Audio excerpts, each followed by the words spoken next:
Mm-hmm. And Ms. Macias. Get that right? No?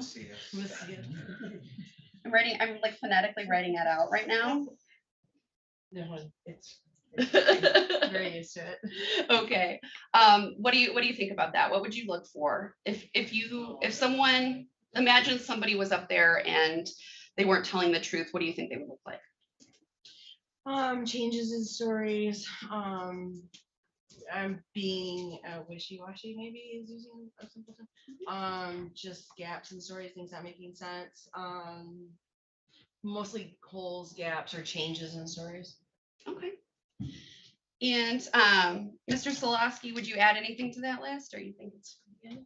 I'm pretty close. Maybe watching the double standards. Okay, and can you elaborate a little bit more on what you mean by double standards? Well, maybe that was a wrong choice of words. As standards, but saying one thing and then if it's revisited, what they say contradicts what Okay. they said prior. Okay, that makes sense. Thank you. So I'm going to move on to a different topic now. The law also says that Mr. Joseph can he can testify in his case or he doesn't have to testify in his case. The Constitution guarantees him that, right? It's his choice. Can anybody think of some reasons why an innocent person might not testify?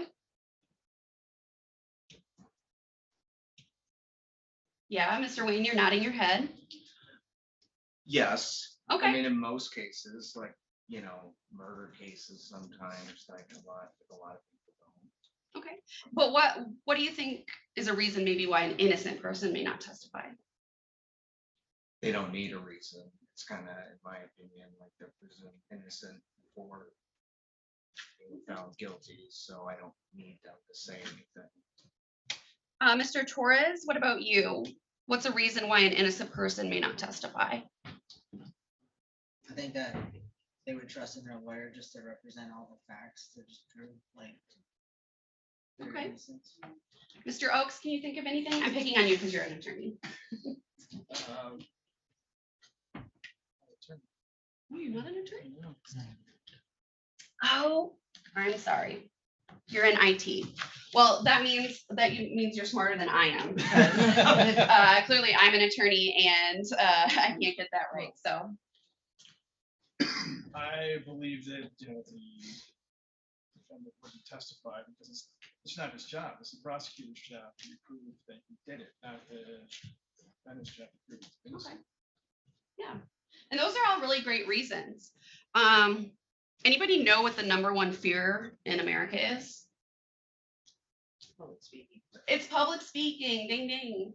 Yeah. So people don't like getting up in front of people. They get, scared, nervous. Things might come out the wrong way.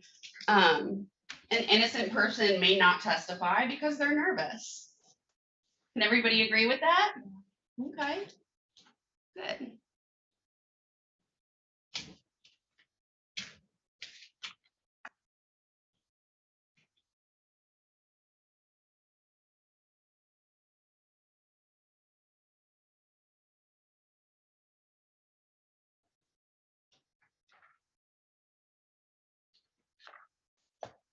So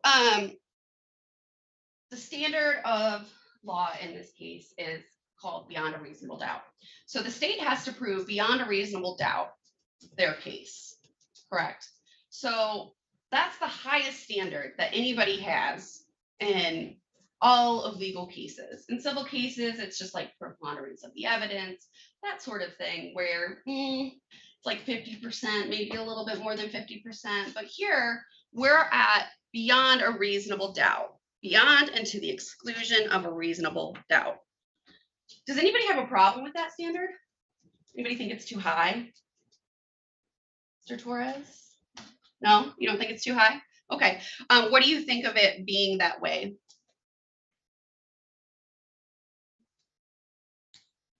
It's okay. Does anybody think that it should be lower for criminal cases? No, I see everybody's shaking their head no. I'm gonna take that as no. All right.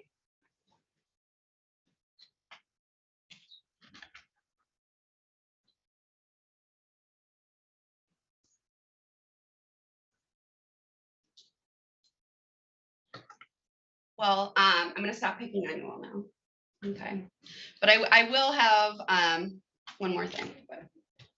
Okay, so let's just say I come in and I tell you guys, I won the lotto. I won the lotto. I am a millionaire. Who here believes me? Mr. Solosky's looking at me like you're crazy. Okay, anybody here believe me? Yes, so. Okay, what if I walked in and said, I won the lotto, and Mr. Neves over there, he saw the ticket. Who here believes me then?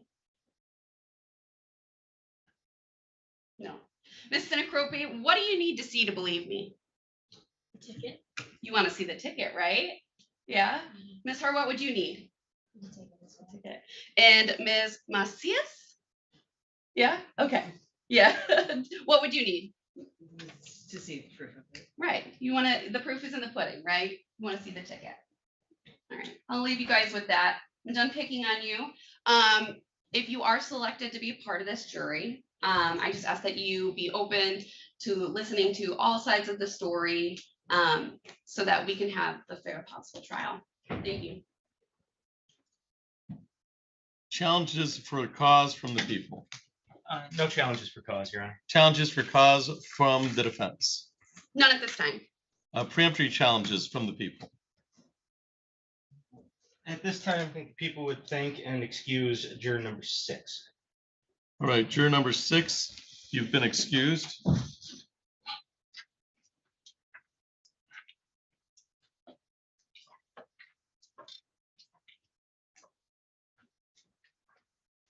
We will replace juror number 6 with Jesse Haga, Haga. Haga, thank you. And Mr. Haga, we'll place you in juror number 6C.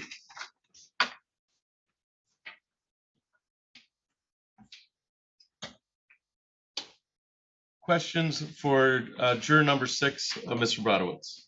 Yes, so Mr. Haga? Yeah, so you heard all the questions that I asked and all the questions that Ms. Robinson asked. Do you have any comments, anything with regards to those questions, anything you want to let us know? My father is a retired police officer. Okay, and would that affect your ability to listen to and impartially judge any testimony of a police officer, any evidence of a police officer? No.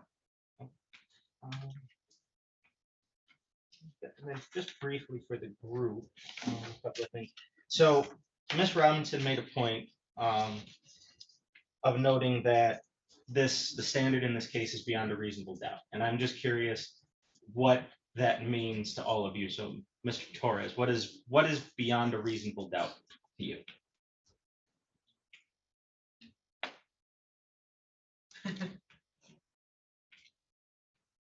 That something happened and there's like no way of like you think it happened. Okay. Mr. Wayne, what is beyond a reasonable doubt? Like I bet one of my cars on it. Okay, so it's, I guess you'd say it's fairly certain. Like at least several paychecks. Yeah. Okay. And then Ms. Herr, what is beyond a reasonable doubt? to you? Okay. So when you say it's a fact, does that mean it's 100% certain or? Okay, yeah, sorry. Let me clarify because that's kind of like a slang word that we would say. Beyond a reasonable doubt is that it just makes sense, like things point to it. And Okay. I think I would say that decision. Okay. And does everybody agree with that general consensus on the jury? And then just one final question, I had one back before, but, so as, Mr. Robinson pointed out, her, client is Mr. Joseph. Has anyone heard of any matter, legal matter, anything involving the defendant before? Has anyone ever heard of this matter? Nothing from. Right, thank you. I think we're at preemptory challenges with the defense. Oh, well, Unless, I got some questions. Oh, you have some questions. I'm Okay, sorry. Judge. I know it's almost lunchtime. Mr. Haga, you said that your father is a retired police officer? Yeah, okay. And has he ever talked to you about his work or anything like that? Okay. What does he talk to you about? Well, he's been retired for quite a while now. I mean, just day-to-day police stuff, I guess. Okay, Not too into detail or whatnot. So okay. Does he ever like complain or say anything in particular?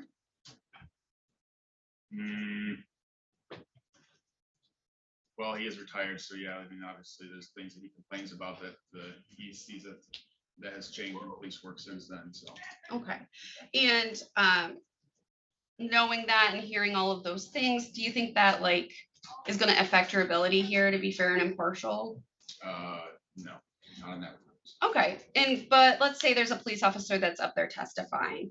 Because they're a police officer and knowing that your dad's a retired police officer, do you tend to find them more credible than perhaps somebody that's not a police officer as a witness?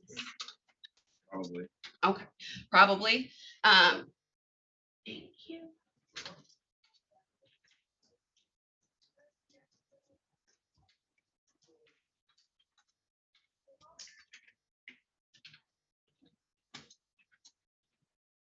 Anything that I asked earlier, sorry, I was going through my brain and trying to remember all the questions, but anything that I asked earlier that stood out to you? Burglarized wise, yeah, I've had my truck broken into a couple times. My car was Okay. broken into. I've had quite a few personal items stolen. So I'm sorry to hear that. Having those experiences, are they going to be on your mind when you're here? yes. Okay. So knowing that it might affect your ability to be fair and impartial.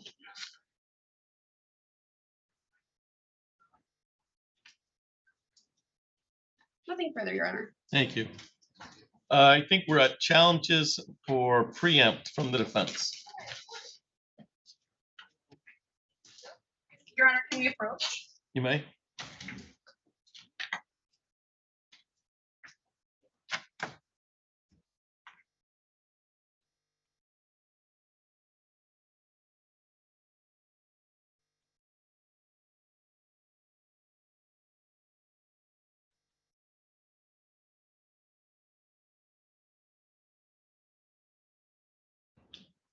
All right, challenges for cause defense. Yes, Your Honor. At this time, the defense would challenge juror number 6, as he stated that his father is a retired police officer and that he would probably find a police officer's testimony to be more credible than a lay witness. He also said that he is a victim of theft and that may affect his ability to be fair and impartial. All right, Mr. Haig, I have 2 questions for you. One is the fact that if the court indicates through its instructions that you have to follow the law and the law is you give no witness any more or less credibility, would you be able to follow that law, or is your experience having your father a police officer would not allow you to follow that law? I'll try to follow that law, sir. Okay, you would try to follow the law. All right. About your experience as a complaining victim, which is more so to the point here. Would you be able to set that aside and attempt to follow the law in regards to any testimony given? You understand, you just have to give the testimony its own credibility based on, nobody comes with a corner of credibility. Would you be able to set that aside and attempt to just follow the law as indicated by the court? I would lead more on the guilty side. All right.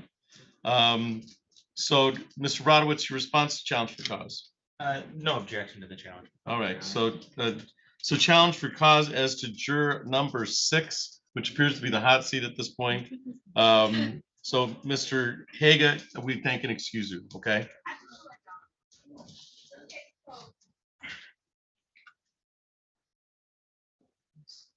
And we'll replace juror number 6 with a Megan Drapalik. Draplik.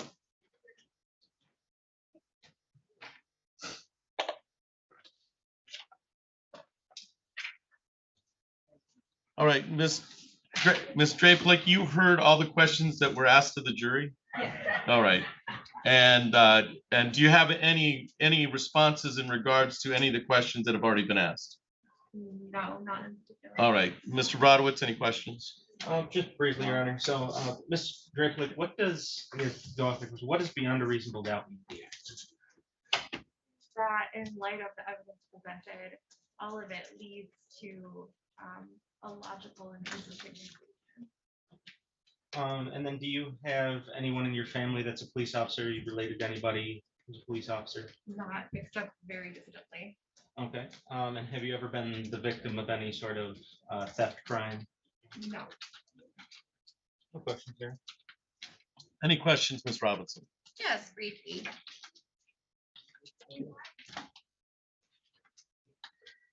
Any questions that I asked that stood out with you one way or the other? No. No? Okay.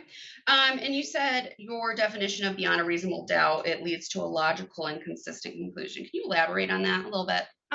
Just that the witness testimony lines up, the evidence lines up, and all of it kind of points toward the same conclusion. Okay. Now, the judge is going to instruct you on what beyond a reasonable doubt is if you are chosen for this jury. And hearing what that definition is beyond a reasonable doubt, a doubt that is basically reasonable, and he'll give you a little bit more information on what that means.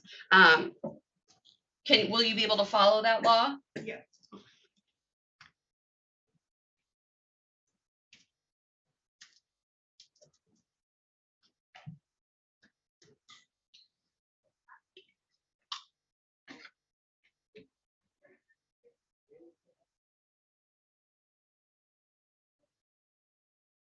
Do they have any more questions? All right. Back to challenges for cause from the people. No challenges for cause, Your Honor. Any challenges for cause from the defense?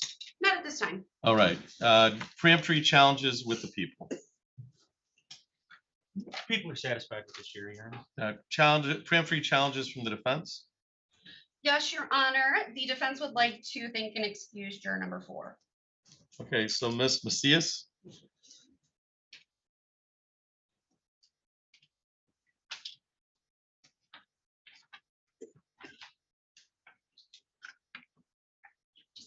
And we will replace juror number 4 with a Jamie Graham. Ms. Graham, you might have to walk over a few people to get to your seat. I'm sorry about that. Hard fixed it.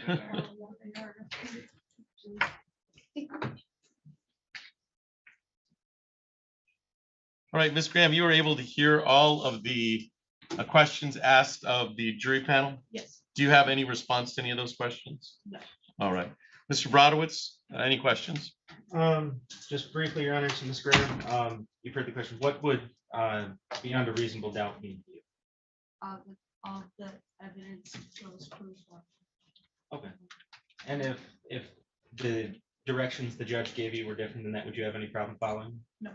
And are you related to anybody who's a police officer? Know anybody who's a police officer? No. And have you ever been the victim of a theft crime of any sort? Yes. Okay, what happened? I had a friend come in and steal some of my stuff and skip down basically. Oh, sorry to hear that. And would that affect your ability to be impartial in this case? No. Oh. No question, Karen. All right, Ms. Robinson, questions?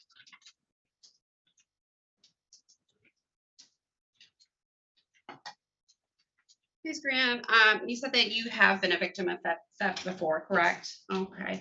And it was with a friend, was it? Okay, was it someone you were close with? Not really. Okay. And about how long ago was that? It was about 6 years. 6 years ago. Did you go to the police? What did you do? Like, what happened with that? We didn't go to the police. We just kind of, it wasn't terribly important things that he stole, so. Okay. And you don't think that that experience, well, let me start over. So having had that experience, right? And then you may hear facts in this case that might be similar. Is that going to, having had that experience that you've had, is that going to affect your ability to be fair and impartial in this case?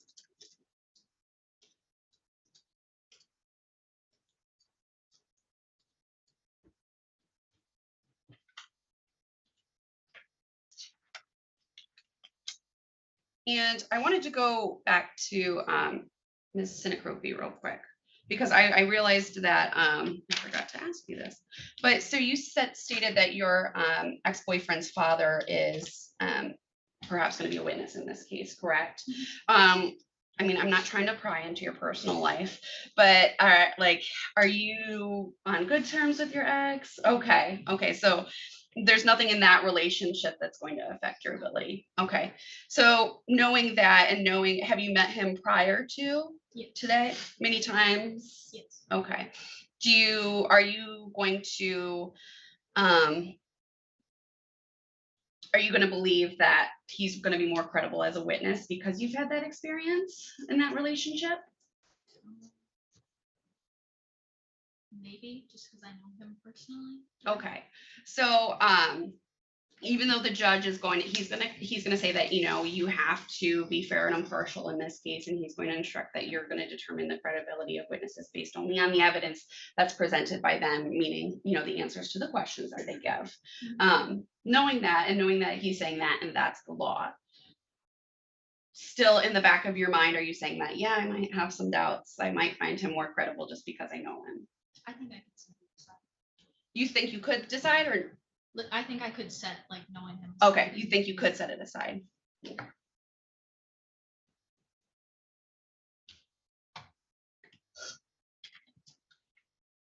Nothing further. Thank you. I think we are back to challenges for cause with the people. Defensive. Who's so you had the last preempt, is that correct? Yes. Okay, it's challenge with the cause for cause from the defense. No challenges for cause at this time. All right, preemptory challenges with people. Oh, no. I had the last one. Yeah, I have the last one as Ms. Yeah. Robinson's. People are satisfied with this jury room. Okay, preemptory challenges with the defense. Your Honor, the defense would like to thank and excuse juror number 3. All right, juror number 3. Ms. Sinacropi, thank you for your appearance today. And we will replace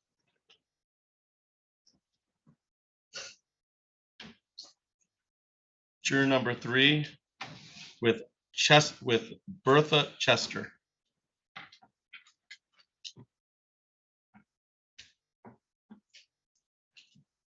Ms. Chester, you might have to jump over some jurors to get to that third chair.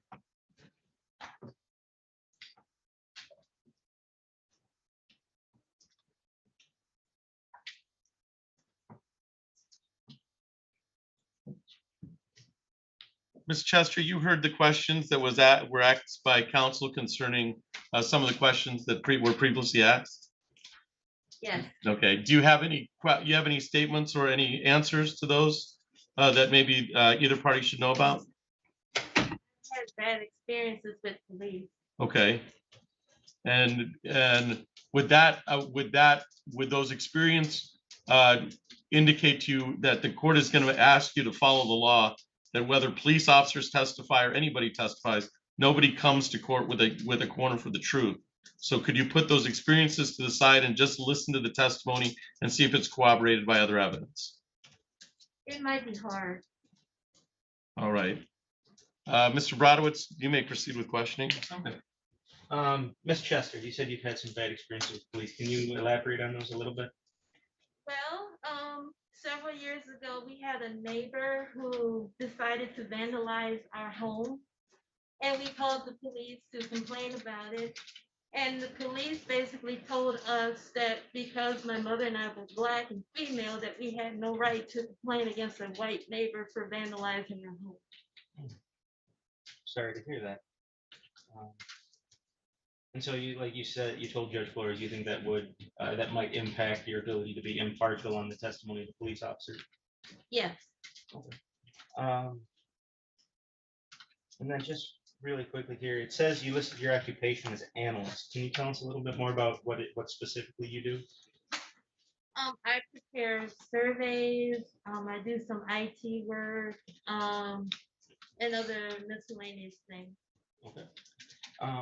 And then I just have that, do you have any family members, close friends, anybody who was a police officer, retired police officer? I have some cousins who are sheriffs, but they are not in the state of Michigan. Okay, and would that, and I'm guessing based on your previous answers, that wouldn't affect, your change your attitude towards how you would view police testimony? The cousins never really discussed any police work with me. Okay. And then have you ever been a victim of any sort of theft crime? Long time ago. Okay, and do you remember what happened? Basically, I was at school and someone stole my calculator out of my bag. Okay. No further questions, Your Questions, Ms. Robinson? None, Your Honor. All right. So challenges I have the last was a preempt for the defense. So any challenges for cause from the people? Nothing for cause, Your Honor. Any challenges for cause from the defense? No, Your Honor. Preemptory challenges from the people? Yes, the people would thank and excuse juror number 3. So juror number 3, thank you for your appearance today. We would replace juror number 3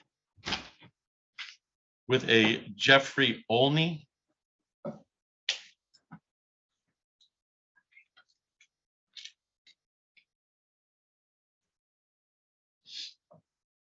All right, Mr. Olney, once again, I'm sorry about having to jump over, but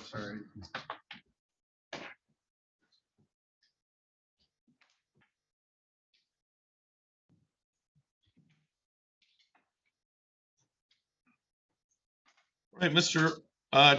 Juror number 3, you had the opportunity to hear all the questions that were asked of the prospective jurors. Is that a yes, sir? Yes. Okay. And is there anything you'd want either party to know concerning any of those questions? No, I don't believe so. Okay, thank you. Any questions, Mr. Brodowitz? Just briefly, Your Honor. Mr. Olney, you listed your occupation as self-employed. Can you tell us a little bit about what you do? Well, I'm a retired bartender. Okay. And it's also in California. So now I just do like small handyman, maintenance jobs, painting, pet sitting. Okay. So just odd jobs. Yeah. Okay. And do you have any relatives, anybody, close personal friends, anybody who's a police officer, retired police officer? I know a Marine Township officer. I'm trying to think of somebody right now, so they call it his name. Would knowing him affect your ability to listen to and impartially judge any sort of police testimony? Okay, and have you ever been the victim of any sort of theft crime? I have. It's been years ago. It's happened several times. I had an apartment broken into in the early 80s when I lived in Michigan. Okay. They stolen out of San Francisco. Okay, and would any of those experiences impact your ability to be impartial in this case? No, because those individuals are not trial. Oh, fair enough. No other questions, Sharon. Ms. Robinson, questions?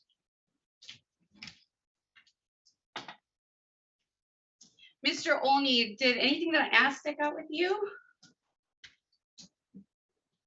Particularly, I mean, I did pay attention. A+. All right. So knowing that the law says that Mr. Joseph is innocent until proven guilty beyond and to the exclusion of a reasonable doubt, right? If you were to go back and deliberate right now, what would your verdict be? I couldn't say guilty. I don't have the evidence to prove otherwise.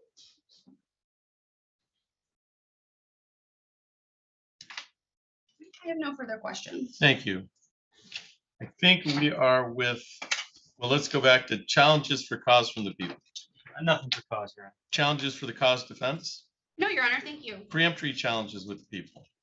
The people are satisfied with this jury, Your Honor. Preemptory challenges with the defense? One moment.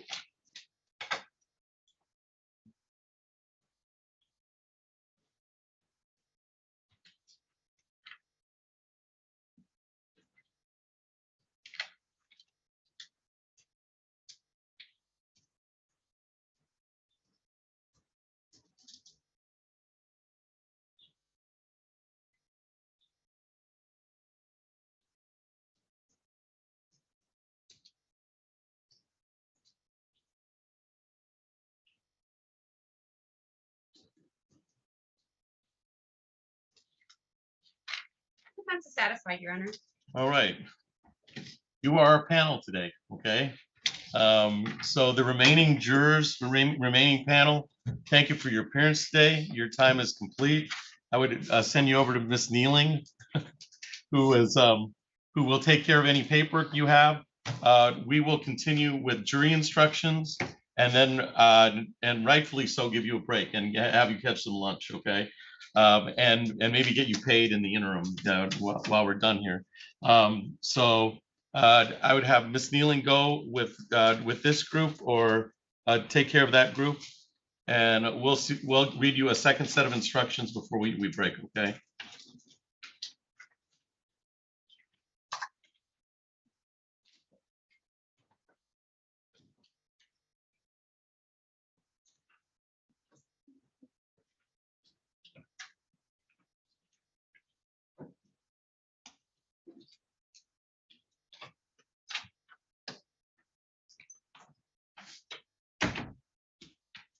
We're a little faster than usual today, but we're doing pretty good. That's good. You just looked at me like, yeah, but so I'm going to read you some procedural instructions and then we'll go from there. Most likely after I read these instructions, what we should do if we have time permitting is go right into opening statements. And that would provide you with some time to, after opening statements, come back and listen to the testimony and be ready for the testimony. And we take maybe about an hour break. Court's got some other matters to do, and that would give you some time to grab lunch, etc. Okay. So, members of the jury, you've been chosen to decide a criminal charge made by the state of Michigan against one of your fellow citizens. I will now ask you to stand and swear to perform your duty to try the case justly and to reach a true verdict. If your religious beliefs do not permit you to take an oath, you may instead affirm to try the case justly and reach a true verdict. So I'm going to have you all stand. So you can raise your right hand if you choose. Do you solemnly swear or affirm that in this action now before the court, you will justly decide the question submitted to you, that unless you are discharged by the court from further deliberation, you will render a true verdict, and that you will render your verdict only on the evidence introduced in accordance with the instructions of the court, so help you God? Yes. Thank you. You may be seated. You will have a written copy of the instructions I'm going to read you. You may refer to them during the trial, since no one can predict the course of a trial. These instructions may change at the end of the trial. At the close of the trial, I'll provide you with a copy of my final instructions for your use during deliberations. Now I'll explain some of the legal principles you will need to know and the procedure we will follow in this trial. To prove the charges, the prosecutor must prove each of the following elements beyond a reasonable doubt. The defendant is charged with receiving and concealing stolen property, $200 to $1,000. The defendant is charged with the crime of knowingly buying, receiving, possessing, concealing, or aiding in the concealment of stolen property. To prove this charge, the prosecutor must prove each of the elements beyond a reasonable doubt. That some property was stolen, that the defendant bought, received, possessed, concealed, or aided in the concealment of that property. To buy means to purchase property either with money or in exchange for something else of value. To receive means to accept possession of property. To possess means to knowingly have or hold property under your control. To conceal means to intentionally hide, disguise, get rid of, or do any other act to keep the property from being discovered.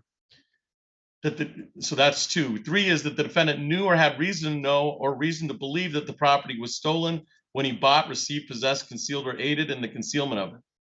4th, that the property had a fair market value when it was bought, received, possessed, or concealed of $200 or more, but less than $1,000. The test for the value of the property is the reasonable fair market value of the property, the time, and in the area of receiving and concealing $200 to $1,000. Fair market value is defined as the property would have sold for in the open market at the time and in that place if the following things were true. The owner wanted to sell but did not have to buy. The buyer wanted to buy but did not have to. The owner had a reasonable time to find a buyer, and the buyer knew what the property was worth and what it could be used for. Person accused of crime is presumed to be innocent. This means that you must start with a presumption that the defendant is innocent. This presumption continues throughout the trial and entitles the defendant to a verdict of not guilty unless you are satisfied beyond a reasonable doubt that he is guilty. Every crime is made up of parts called elements. The prosecutor must prove each element of the crime beyond a reasonable doubt. The defendant is not required to prove his innocence or do anything. If you find that the prosecutor has not proven every element beyond a reasonable doubt, then you must find the defendant not guilty. A reasonable doubt is a fair, honest doubt growing out of the evidence or lack of evidence. It is not merely an imaginary or possible doubt, but a doubt based on reason and common sense. A reasonable doubt is just that, a doubt that is reasonable after careful and considered examination of the facts and circumstances of the case. A trial follows this procedure. First, the prosecutor makes an opening statement where he gives his theories about the case. The defendant lawyer does not have to make an opening statement, but he or she may make an opening statement after the prosecutor makes his statement, or may wait till later. These statements are not evidence. They're only meant to help you understand how each side views the case. Next, the prosecutor presents his evidence. The prosecutor may call witnesses to testify. They show you exhibits like documents or objects. The defendant's lawyer has a right to cross-examine the prosecutor's witnesses. After the prosecutor has presented all of his evidence, the defendant's attorney may also offer evidence, but does not have to. By law, the defendant does not have to prove his innocence or produce any evidence. If the defense does call any witnesses, the prosecutor has a right to cross-examine the witnesses. The prosecutor may also call witnesses to contradict the testimony of the defense witnesses. After all the evidence has been presented, the prosecutor and the defendant's lawyer will make their closing arguments. Like the opening statements, they are not evidence. They are only meant to help you understand the evidence and the way each side sees the case. You must base your verdict only on the evidence. My responsibilities as a judge in this trial are to make sure the trial is run fairly and efficiently, to make decisions about evidence and to instruct you about the laws that applies to this case. You must take the laws I give it to you. Nothing I say is meant to reflect my own opinions about the facts of the case. As jurors, you are the ones who will decide this case. Your responsibility as jurors is to decide what the facts of the case are. That is your job and no one else's. You must think about all your evidence and all the testimony and then decide what each piece of evidence means and how important you think it is. This includes how much you believe what each of the witnesses said. What you decide about any fact in this case is final. Part of your job in deciding what the facts of this case are is to decide which witnesses you believe and how important you think their testimony is. You do not have to accept or reject everything a witness says. You are free to believe all, none, or part of any person's testimony. In deciding which testimony you believe, you should rely on your own common sense and everyday experience. However, in deciding whether you believe a witness's testimony, you must set aside any bias or prejudice you have based on the witness's race, national origin, or ethnicity, gender identity or sexual orientation, or religion, age, or socioeconomic status. There's no fixed set for rules for judging whether you believe a witness, but it may help you to think about these questions. Was the witness able to see or hear clearly? How long was the witness watching or listening? Was anything else going on that might have distracted the witness?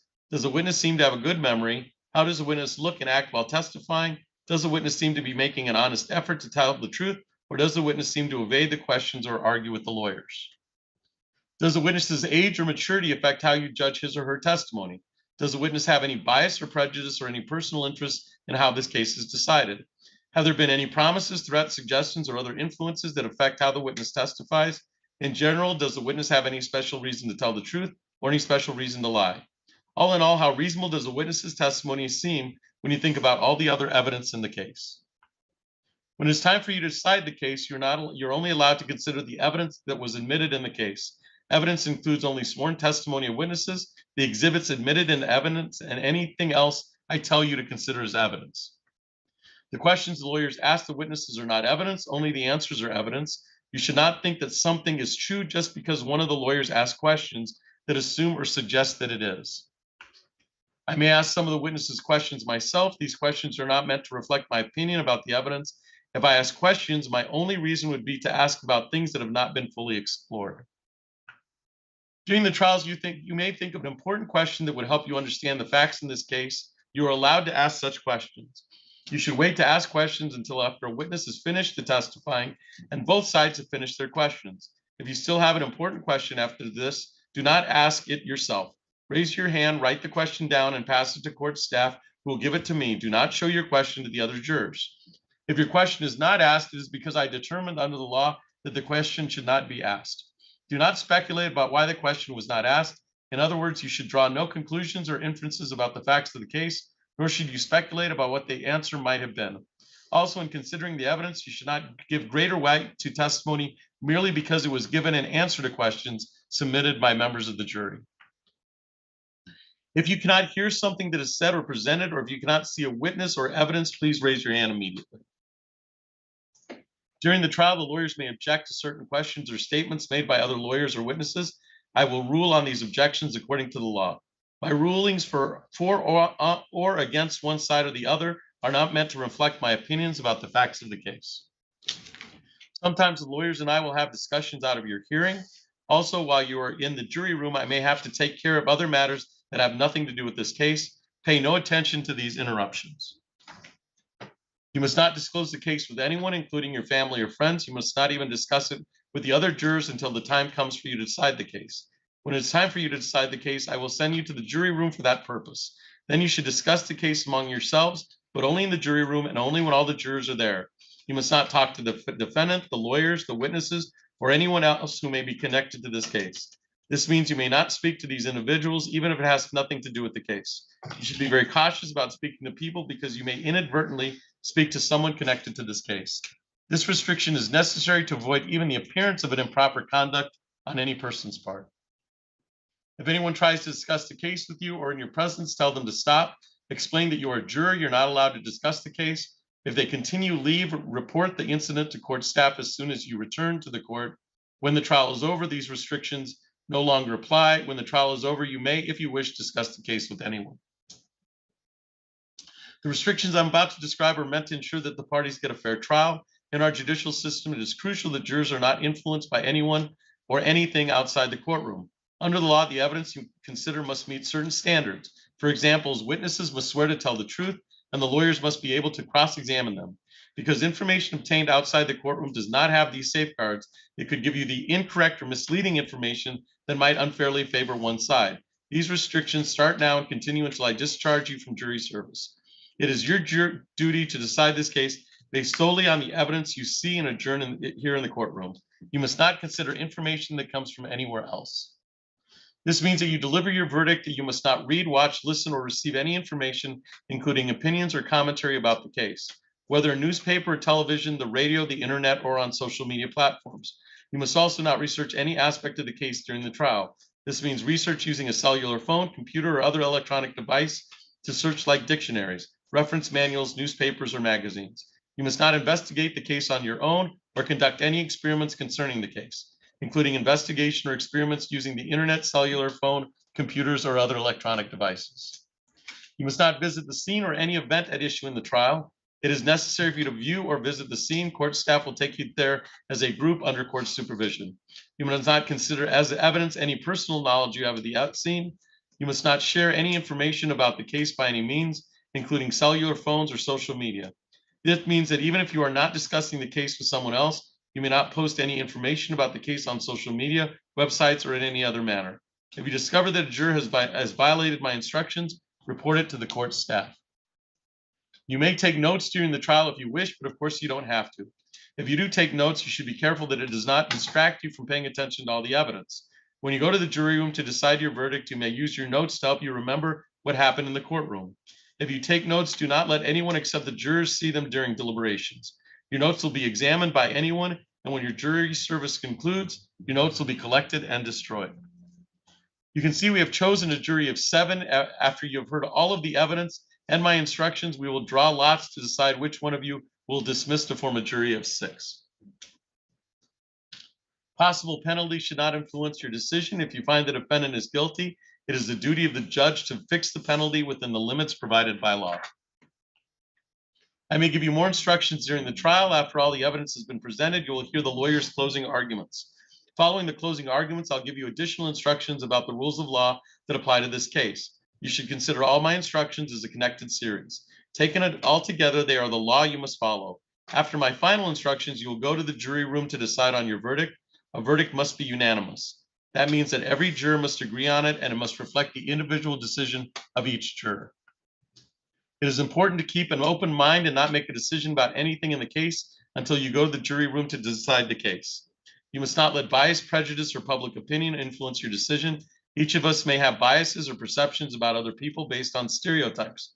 We may be aware of some of our biases, though we do not express them. We may not fully be aware of some of our other biases. Take the time you need to test what might be automatic or instinctive judgments and reflect carefully about the evidence. I caution you again to avoid reaching conclusions that may have been unintentionally influenced by stereotypes. You must reach your own conclusions that may have been unintentionally influenced by stereotypes. You must reach your own conclusions about this case individually, but you should do so only after listening to and considering the opinions of the other jurors who may have different backgrounds and perspectives from yours. All right. Are the people ready to proceed with opening statement? Yes, we are here. All right, Mr. Brodowitz, you may proceed.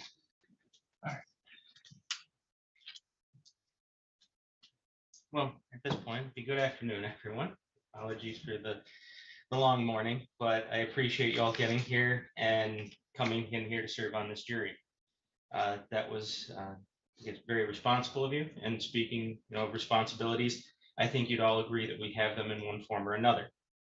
And so today we're here for a jury trial on the charge of receiving and concealing stolen property. As the judge just read to you, receiving and concealing stolen property is, under Michigan law, is essentially one individual taking stolen property that they knew or had reason to know was stolen and attempting to hide it in some way or get rid of it in some fashion.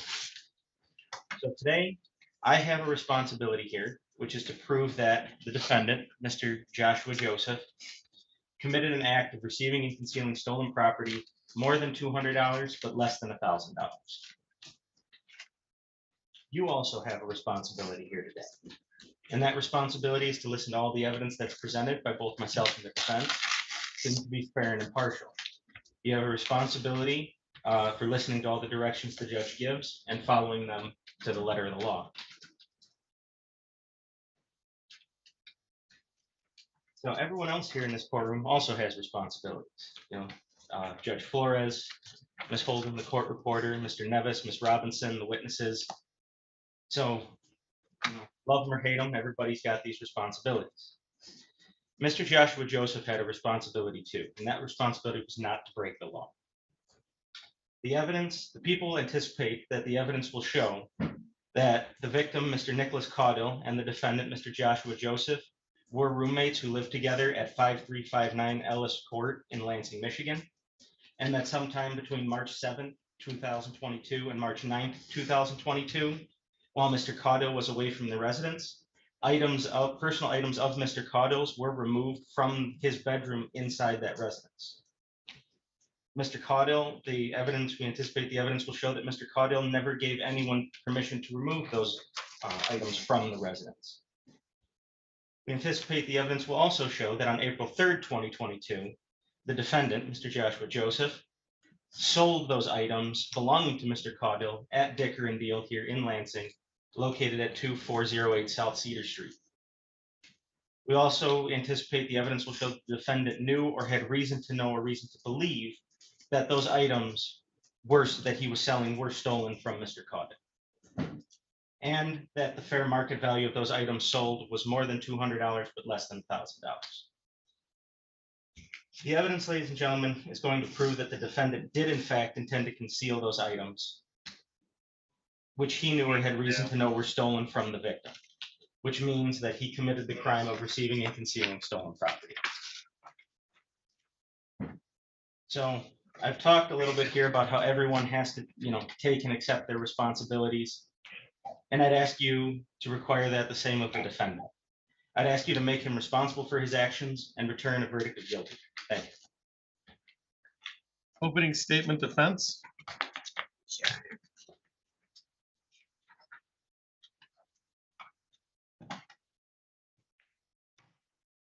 You just heard from the people about all of this evidence that they're going to show you. But they didn't talk about a few things. They didn't talk about some of the evidence that shows that Mr. Claudel, roommate of Mr. Joseph, might have been behind on some rent payments. And their relationship might have been a little bit rocky. You're also going to hear some evidence that Mr. Joseph took many, many things. You're going to hear this from witnesses. But what the state isn't going to show you is any proof of those other things. They're going to have a witness come in that from a pawn shop that's going to say that about $100 worth of items were taken. Nothing more, nothing less. What this case really boils down to, and you'll hear from what you hear in the evidence, is that Mr. Claudel had to move out of a residence that he shared with Mr. Joseph. He didn't move out on time. His stuff was left at the property.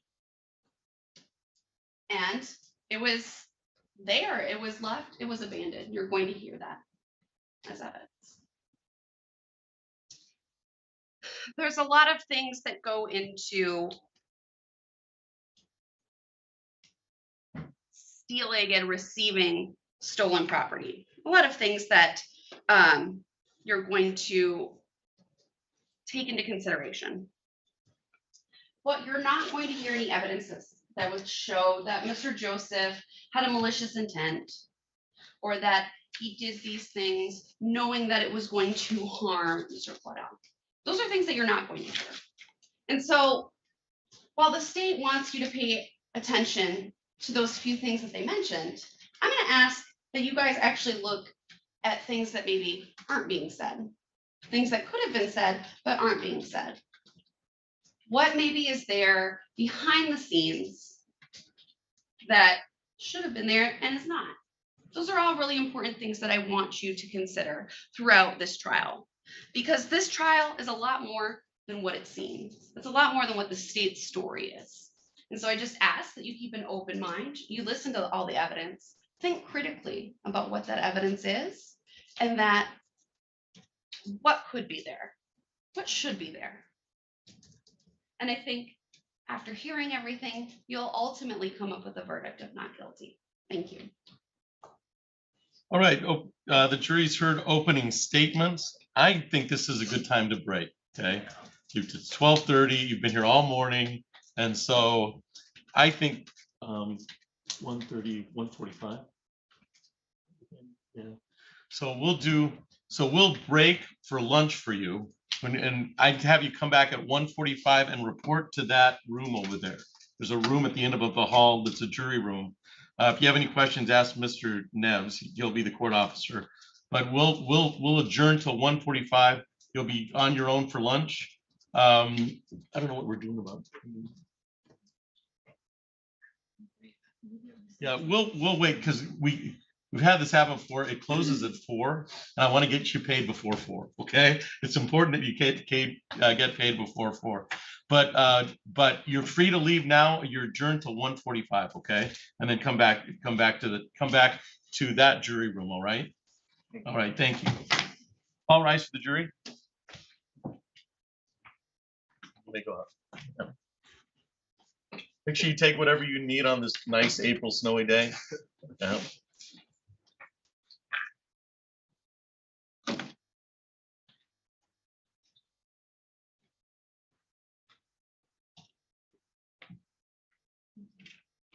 All right, you may be seated. Mr. Brodowitz, anything to come to the court's attention on docket 2201463 until we adjourn for lunch, and I'm going to try to get some sentencing done in the interim. Just briefly, because I may, based on some scheduling issues with one of my witnesses, I may have to take them out of order. That's fine. Well, I have some evidence that in taking them out of order, I would be unable to lay an appropriate foundation for, so I would just move to admit that evidence under 104 with be under 104B under Yes. conditional relevance? Yes. Yeah. Conditions. All right, make that notice known to the court. I will admit it conditionally, but then I'll instruct the jury on what they can and can't consider based on full foundation, once your Okay. proofs are made. Okay. All right. Yeah, it's just, I anticipate after speaking with my witnesses, Detective Ford says she has to go pick up her child at 2:45, so I am All right. So anticipating if calling you, her first, but that was gonna be my final witness, so. all right, I- I'll leave that to your discretion, okay? Ms. Robinson, anything to come to the court's attention on 22-01463? No, Your Honor. All right, thank you. All right, we're adjourned on this trial, on this file till 1:45. I'm gonna probably take 1 to 2 to try to get some sentencings done, and we'll reconvene at 2 o'clock on this case.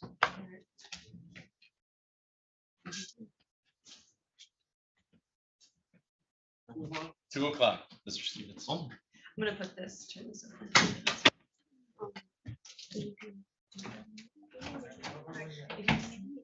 I didn't even notice that. Sorry. That's right. Alright, did you bring some? Yep. I don't want it, but yeah. That's like a TV channel. You want a granola bar? Yeah. A granola bar, chips, big bar. Maybe some A little more snacks. personal. It is, yeah, I'll be a little more personal. It's all Alright. gonna boil down to. Does not sound good.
All right, so we're on the record in.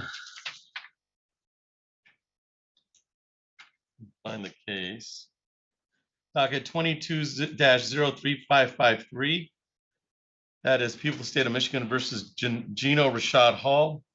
Will the parties please introduce themselves for the record? Jeff Bradwitz on behalf of the people, Your Honor. Your Honor, Fred Blackman on behalf of Mr. Hall, he's standing to my right. Sir, you are Gino Rashad Hall? Yes, Your Honor. All right.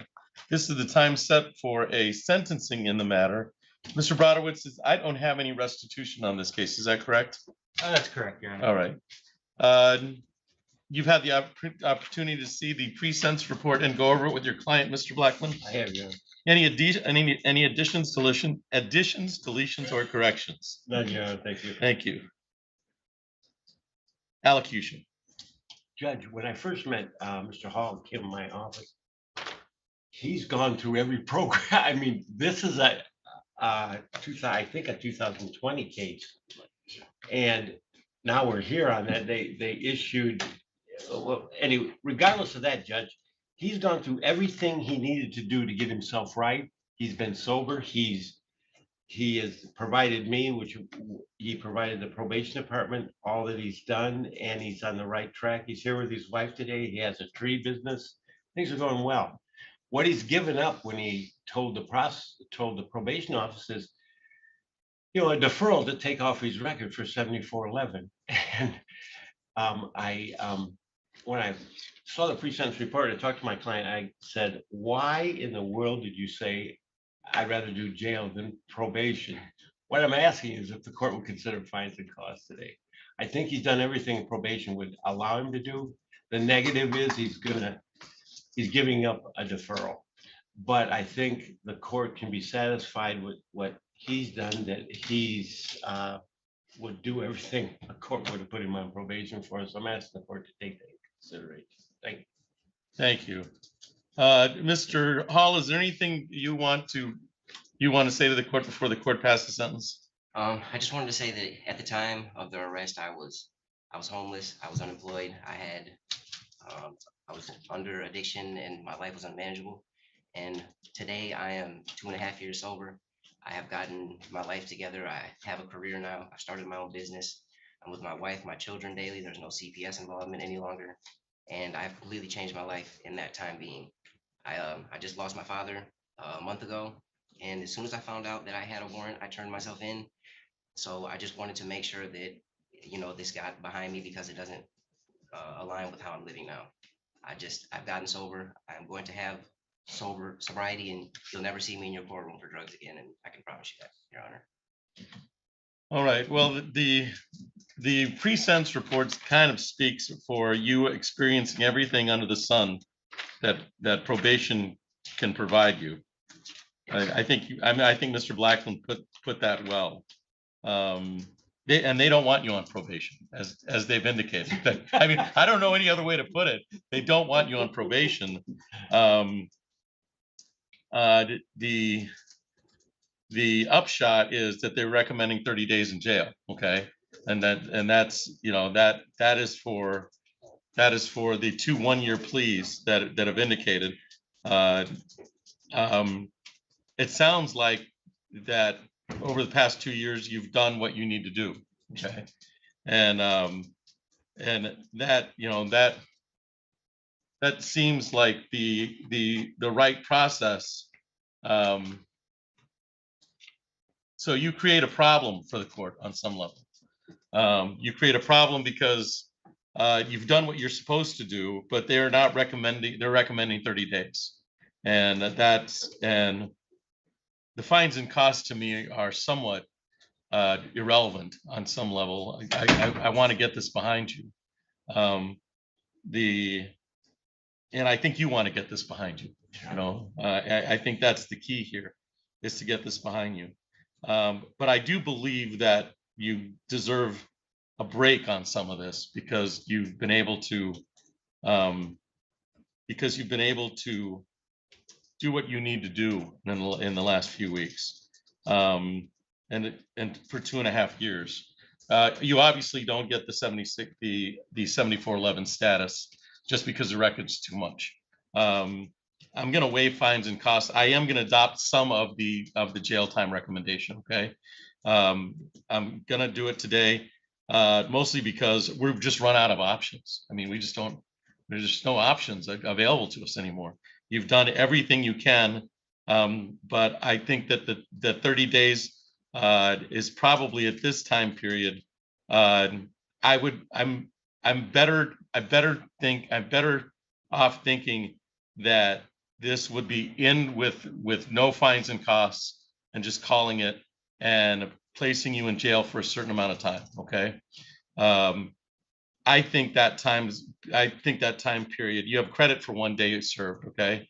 So I'm gonna indicate that you are to spend the next 14 days in jail.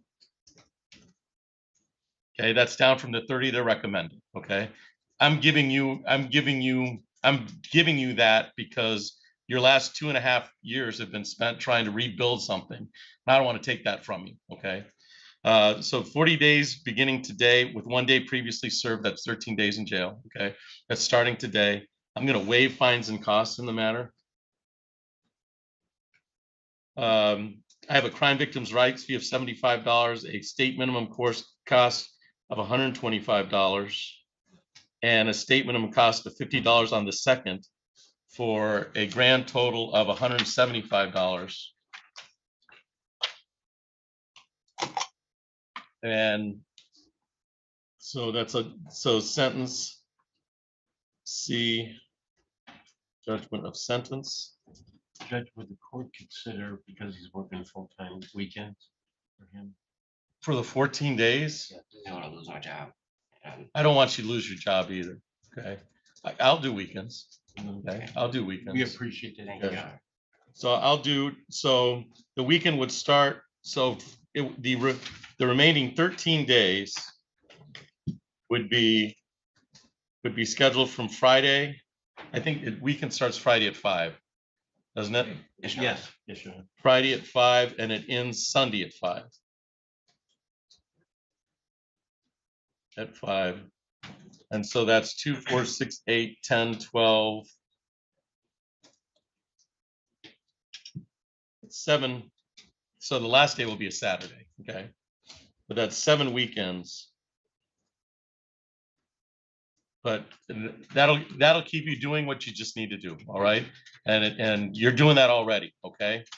So 7 weekends, Sunday, starting at Friday at 5, ending Sunday at 5. We'll start it this weekend, okay? Thank you, Your Honor. So we'll start Friday. No, I think what he'll get though, if he goes in Friday and gets on Sunday, he'll get 3 days. Does he? Because I thought Yes, he I does. thought that's a Saturday and a Sunday. It's Friday at If 5 he to goes- Sunday at 5. He'll get 3 days. Okay, that's fine. Okay, That might take care of the last Saturday. Okay, Probably will, yeah. because it was adding up to an odd number and I didn't know what to do with it. Yeah. So Either way, I keep my job. That's all. Yeah. correct. Thank you very much. Your Honor. So we'll start on Friday, April 28th at 5 o'clock, and then to be released. That'll be released March, April. So that'll be released April 30th.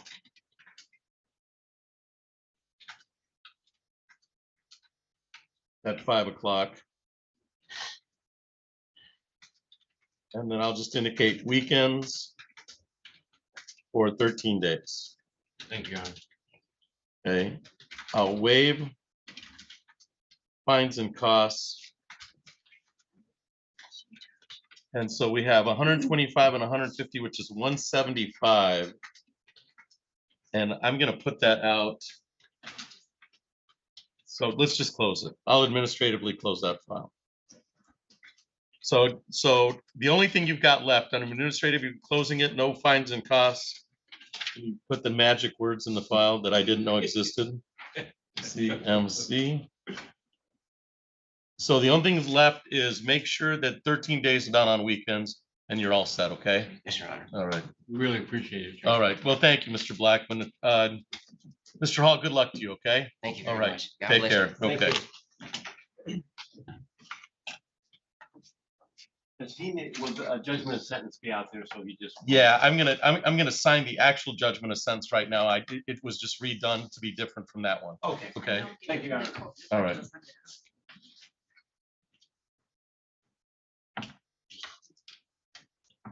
This is it. Thanks, Wendy. Thank you. It's just, I think this is the better plan for us so that we don't.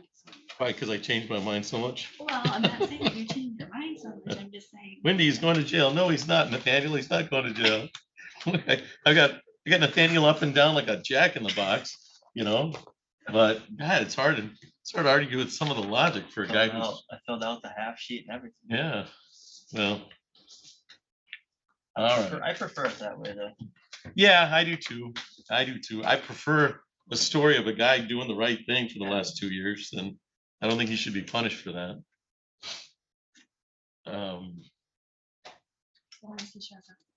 Well, as long as it's all on him now. All right, so that was Mr.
463. We're just awaiting Nathaniel to bring in the jury.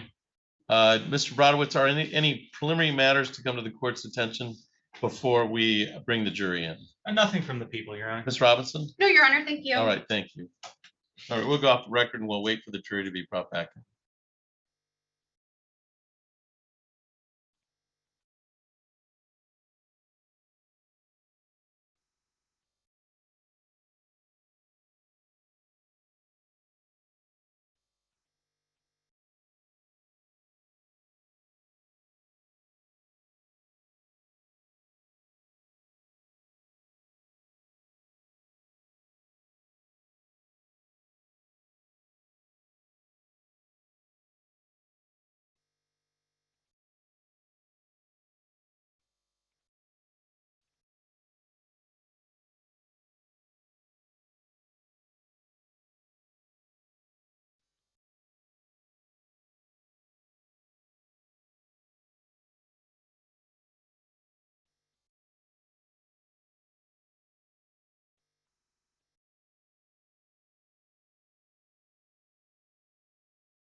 Your first witness. Your Honor, the people would call Mr. Nicholas Caudill. Get him on the call.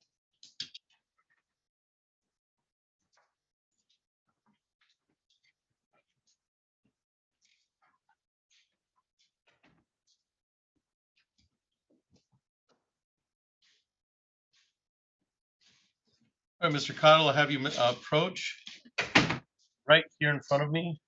Please state your name and spell your last name for the record. Nicholas Caudill, Caudill. Okay, 2 L's? Yes, sir. Okay, please raise your right hand. Do you solemnly swear or affirm to tell the truth, the whole truth, and nothing but the truth under penalty of perjury? I do. All right, have a seat in the witness chair and please project for recording purposes. Mr. Brodowitz, you may proceed. Thank you, Your Honor. Good afternoon, Mr. Caudill. Good afternoon. I know it's been a long morning. Well, long day so far, I guess. Mr. Caudill, do you know an individual by the name of Joshua Joseph? Yes, sir. And how do you know Mr. Joseph? I was renting a room from the house he was renting. Okay. So you former roommates. Do you see Mr. Joseph anywhere here in the courtroom today? Yes. Can you identify where he's sitting in an article of clothing he's wearing? Yes, that white collared shirt sitting right next to the public defender.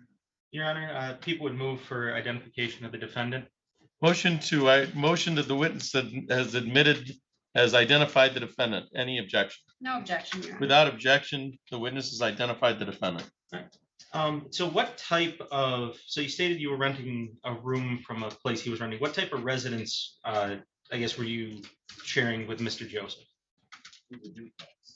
Okay, it was a duplex. And so did you both live in the same side of that duplex? Yes. Okay. And how long did you two live together? About 4 or 5 months, I believe. Okay. And at that time, so you said you were renting a room. So were you on the lease for the duplex or no at that time? No. Okay. So I'm going to take you back, Mr. Caudill, to early March of 2022. Okay, and so at that time, was there ever a point in your arrangement where you had decided to end your living arrangement? Yes. And what happened in that instance? I had moved in, we figured out it was around on the 7th of the month, so I was paying him on the 7th of every month. So we decided that we would move out on the 7th. Okay, and so this was was this a mutual decision to leave the residence? Was this? Yeah. Okay. And so you said you both planned to leave the residence on the 7th? Yes. And that's, like I said, you were planning on moving out as well at that time? Correct. Okay. Prior to, and I guess that would be March 7th, did you ever remove any of your property from the residence prior to that date? No. Okay, and why did you not remove any of your property? I actually, unbeknownst to him, I was in contact with the people that actually rented the house, and I was trying to rent it out in my own name after he left. So I was trying to like get that situated so I could just have the house in my name and not have a roommate. And then when I discovered my stuff was all stolen, it kind of changed things. Okay, so you were planning on taking over the lease at that time? I wouldn't call it taking over the lease, Well, but you were planning on leasing it yourself Yes. at that point? Okay. So again, same time frame of early March. Did there come a time when you left the residence in early March for any period of time? like I said, so a couple days before the 7th, I had to go to, my mother had just passed away, like I told you, and her house was for sale, and that was in Flint, where I'm from, and I had to go to the house that weekend, which was the 5th and 6th, I believe, and the sub pump was backed up, and I couldn't leave the house. I planned to be there the morning of the 7th, and I couldn't get there until the very next month. Okay, so if I'm just going to clarify your testimony there for just a second, you're saying that on March 7th, you were in Flint at your mother's house? Correct. Okay. And so what day did you return to the residence that you shared with Mr. Joseph? Following day. Which would be? March 8th. March 8th. Okay. And what did you find when you returned to the residence on that day? Pretty much all of my stuff had been stolen. Aside from a few like dirty t-shirts and a dog kennel. Okay, and do you, you said pretty much all of your stuff. Do you recall any specific items that were taken? All of my clothes, and I had just bought a bunch of brand new clothes, probably 5 or 6 pairs of brand new shoes, a TV, an Xbox, a tablet, a watch case full of designer nice watches, Bluetooth speaker.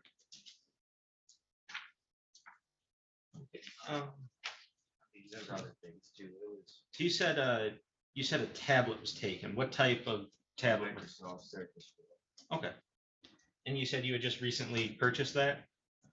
No, that was actually left to me by my mother. Okay. So where, these items that you were saying, where were these items located in the house? I kept When you left the residence a few days prior, where were these items located in the house? Everything was always in the bedroom that I went to. Okay. And then did anyone, at least to your knowledge, besides you and Mr. Joseph, have any access to this residence? Besides me and him? Yes.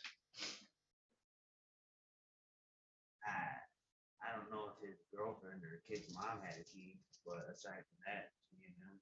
Okay. I did forget, I'm sorry, but amongst those things stolen was a camera that I put in that room. Okay. We'll get to that in just a second. So, let's see. So when you, let's see. So, and then I guess to kind of piggyback off my last question about the residence, did anyone besides, yourself have access to your bedroom that you know of? No. Okay.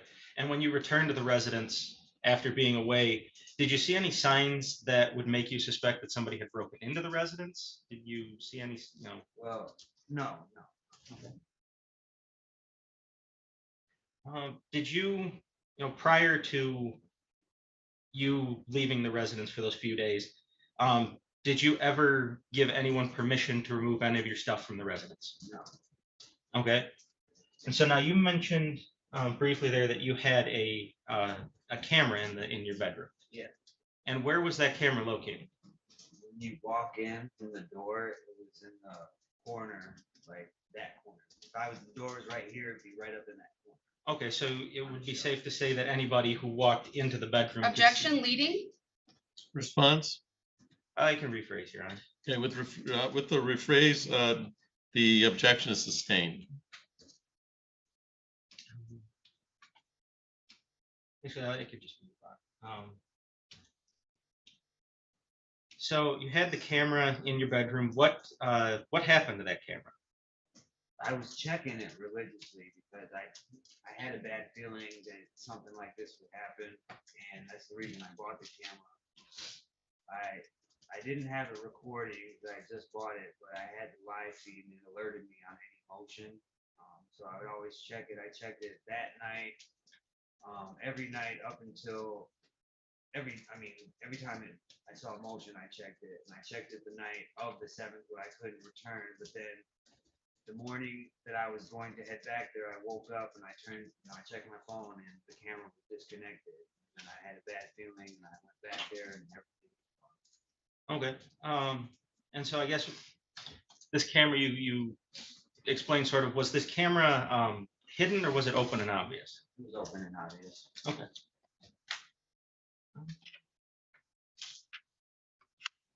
So after you found out that your stuff was missing, did you ever contact the police about this incident? Yes. Okay, and did you give them any sort of information about what was taken? Yes. And what type of information did you give them? I gave them, they asked me to find any proof that the items were mine, so I found the boxes of what I could. I had the box with the serial number for that tablet, the box for that Bluetooth speaker, my Xbox, and the Bluetooth headphones. Okay, and what information did you get off of those boxes? Model numbers, serial numbers. Okay. No further questions at this time, Your Honor. Cross-examination, Ms. Robinson. Yes, Your Honor.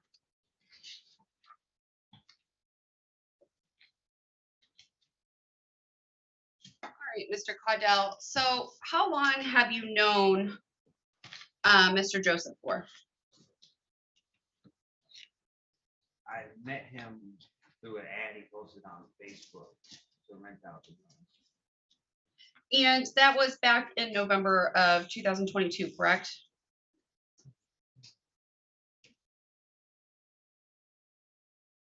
Would it be 22 or 21? Oh, 21. Yes, 21. Excuse me. Around that time. Okay. And you contacted him to rent a room from him.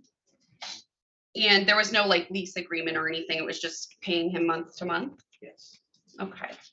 And with that, he eventually told you around March that he was going to be leaving that residence, correct? Yeah. Okay. Thursday, yes. And you previously were both planning to leave the residence on the 7th of March. Okay, so that means everybody's belongings needed to be out by the 7th, correct?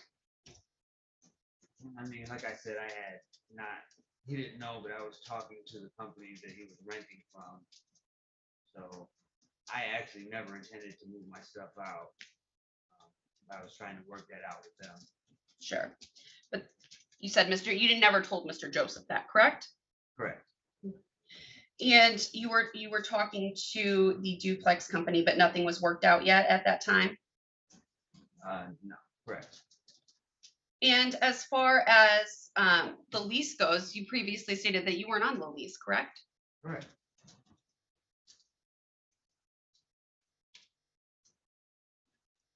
All right, and you also stated earlier that on March 5th and 6th of 2022, you had to go to Flint to your mother's house, correct?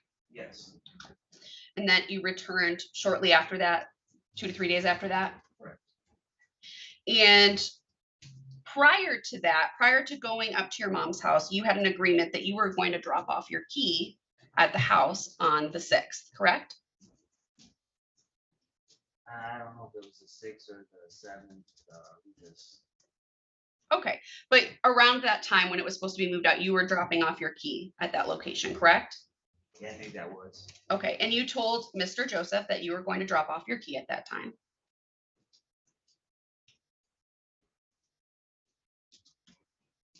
I'm assuming there's a text or something that proves that. I can't remember exactly what, probably.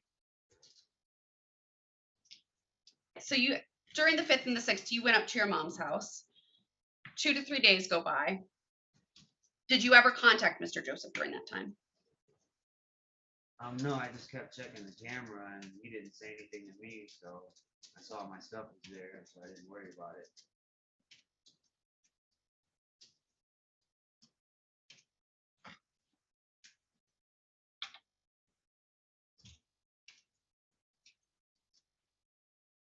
No, you stated you had a camera in the room. And this camera was to, I guess, keep an eye on what was in your room, correct? Yes. And this camera didn't have the ability to record? No, it did. I just hadn't set it up. I just bought it and needed additional whatever you had to set up, some kind of USB device to keep the recordings. It was more so just something so because it detected motion. So every time there was motion in the room, it would alert my phone. And okay, at the time, that was all I thought I needed from it. And you were worried that you stated before that you were worried that something was going to happen, so you ended up getting this camera. Correct. Okay.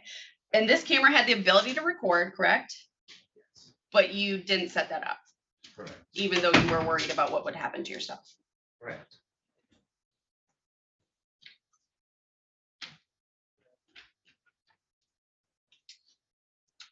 Now, you also stated that you contacted the police on March 8th when you returned to the property, correct? Yes. And you stated you believed that Mr. Joseph was the one that took your items. Yes. And you remember talking to the police on that day, correct? Yes. And did you ever remember telling police that you had any way to contact Mr. Joseph or that you were in good contact with him? Repeat the question? Sure, I'll rephrase it. So, did you ever tell the police that you did not have a good phone number for Mr. Joseph? I don't think so. I don't think so. No, I don't remember.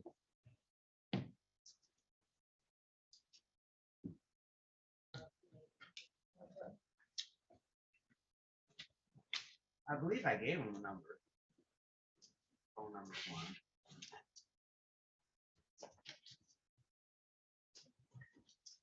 Now, you in fact did contact Mr. Joseph after the 8th, didn't you? Yes. Okay. And that's when you accused him of taking your items. Yes.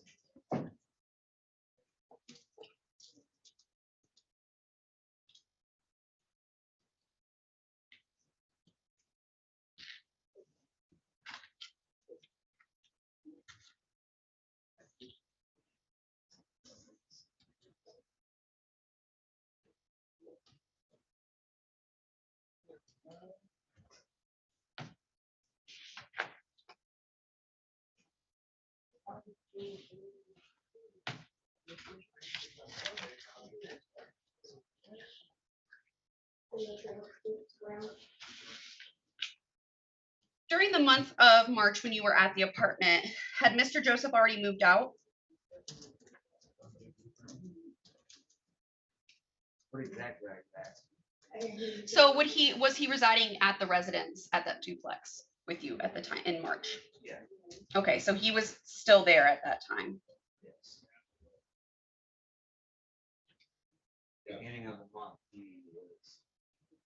moving stuff out. And he communicated with you that he was planning to move out, correct?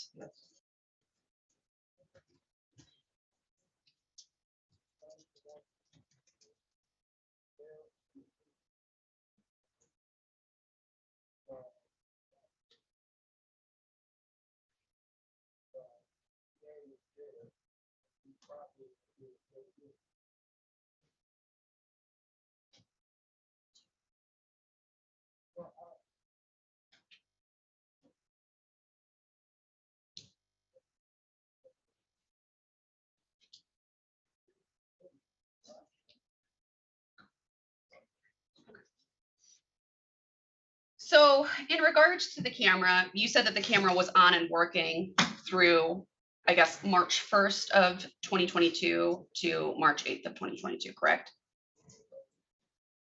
On the 8th is when I discovered that it wasn't Okay. on. It was on until the 7th for sure. Okay. And you said you would get alerts from when people, like there was any motion, I guess, in the room. Okay.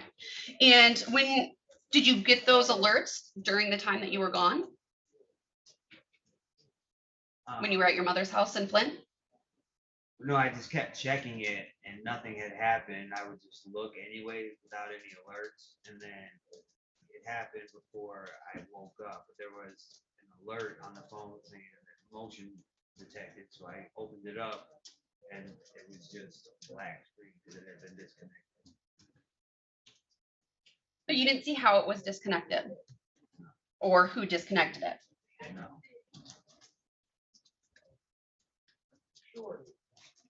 The person that on my stuff. Well, that wasn't the question that I asked. The question I asked was you didn't see who disconnected it, correct? Right.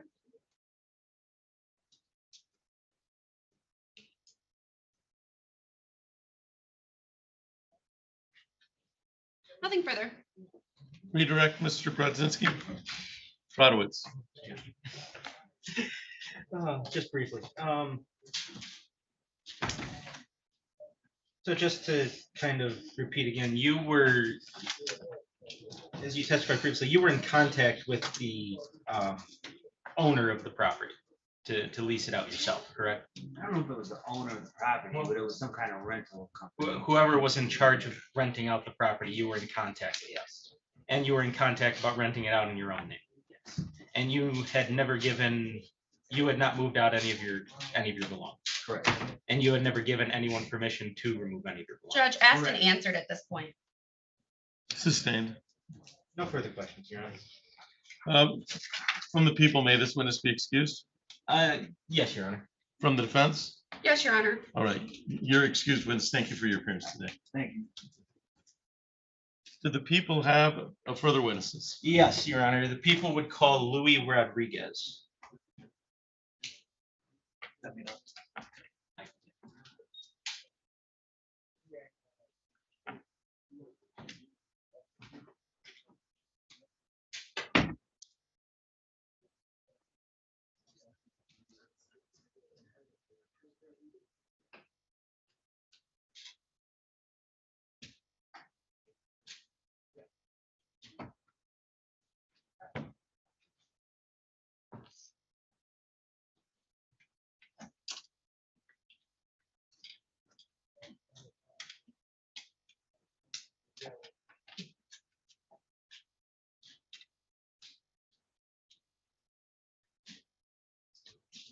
All right, Mr. Rodriguez, I have you come up here.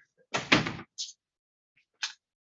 ahead and stand right in front of me and state and spell your first name and your last name for the record. Eleuterio Rodriguez, ELUTERIO RODRIGEZ.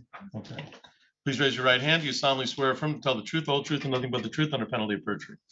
All right, have a seat. Please project for recording purposes. And Mr. Brodowitz, when you're ready. All right.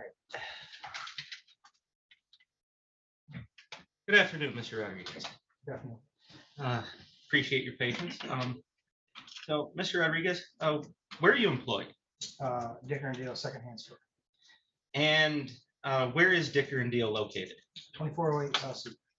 And is that located in the city of Lansing? Yes. And is that in Ingham County? Yes. And for those who are, unfamiliar, here in the jury, what is Dicker and Deal? It's a secondhand store with pawn-like services, so we give loans or we buy customers' merchandise. Okay, and over the course of, what exactly is your position at Dicker and Deal? I'm a purchasing manager. Okay, and what exactly does that entail? Basically, I oversee eight purchasers, and we buy, and customer comes in, they have an item, we buy it from them, or give them a loan. And how does when somebody brings something into Dicker and Deal to sell, how does a typical transaction take place? They bring up whatever they have, we look it up and see what it's worth, and then we offer them what we pay for it. If they want to take it, they either sell it to us or we give them a loan. Okay, and when you say you offer them what it's worth, is that what Dicker and Deal would list it for sale for? We offer them what we paid for it. So we, in return, if they don't come back for a loan, or if they sell it to us, we can sell it on sale. So we don't give them exactly what's worth. Okay. So you would say that there's if somebody doesn't come back for their item and it's put on the sales floor, it would be sold at a markup? Yes. Okay. Okay, and then just in your experience, do you have an estimation about how, typical, how much less than what you would sell it for items are purchased for? Usually, typically, we try to buy for a quarter of what we find it for and sell for half. Okay. Okay. So again, Mr. Rodriguez, how long have you worked at Dicker and Deal? 8 years. Okay. And does Dicker and Deal maintain security footage in the store? Yes. And do you know roughly how many cameras there are in the store? Let's say 15 to 20. Okay. And do you know how Dicker and Deal maintains that security footage? It's in our security, our locked video. Okay. And is that security video recorded? Yes. It's And- stored on, I want to say it's stored on our server. Okay. And how long is that typically kept for, would you say? 3 to 4 months. Okay, and did there come a point in, I would say, I believe April of 2022, when you were contacted by the Lansing Police Department in relation to this case to pull certain pieces of security footage? I believe we were, yes. We have an IT guy. Okay, and I guess how did you know which pieces to pull? We have we're timestamped, so if they contact us and they say have a ticket number or a customer's name, we can look it up in our system, and it's timestamped in our system, we can go back to that page. Okay, and you said you received a notification from LPD to pull certain Yeah, footage, so correct? we got a call, I believe, and they came in. Okay, I am now going to show you small clips of what's been marked as People's Proposed Exhibits 1A through, what's People's Proposed Exhibit 1 that consists of 4 videos, 1A through 1D. May I approach your Honor? You may. This is only for foundation purposes. Yes, Your Honor. Just to see if.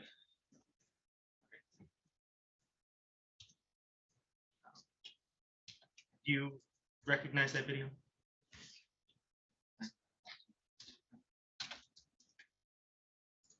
That's an entrance for our store.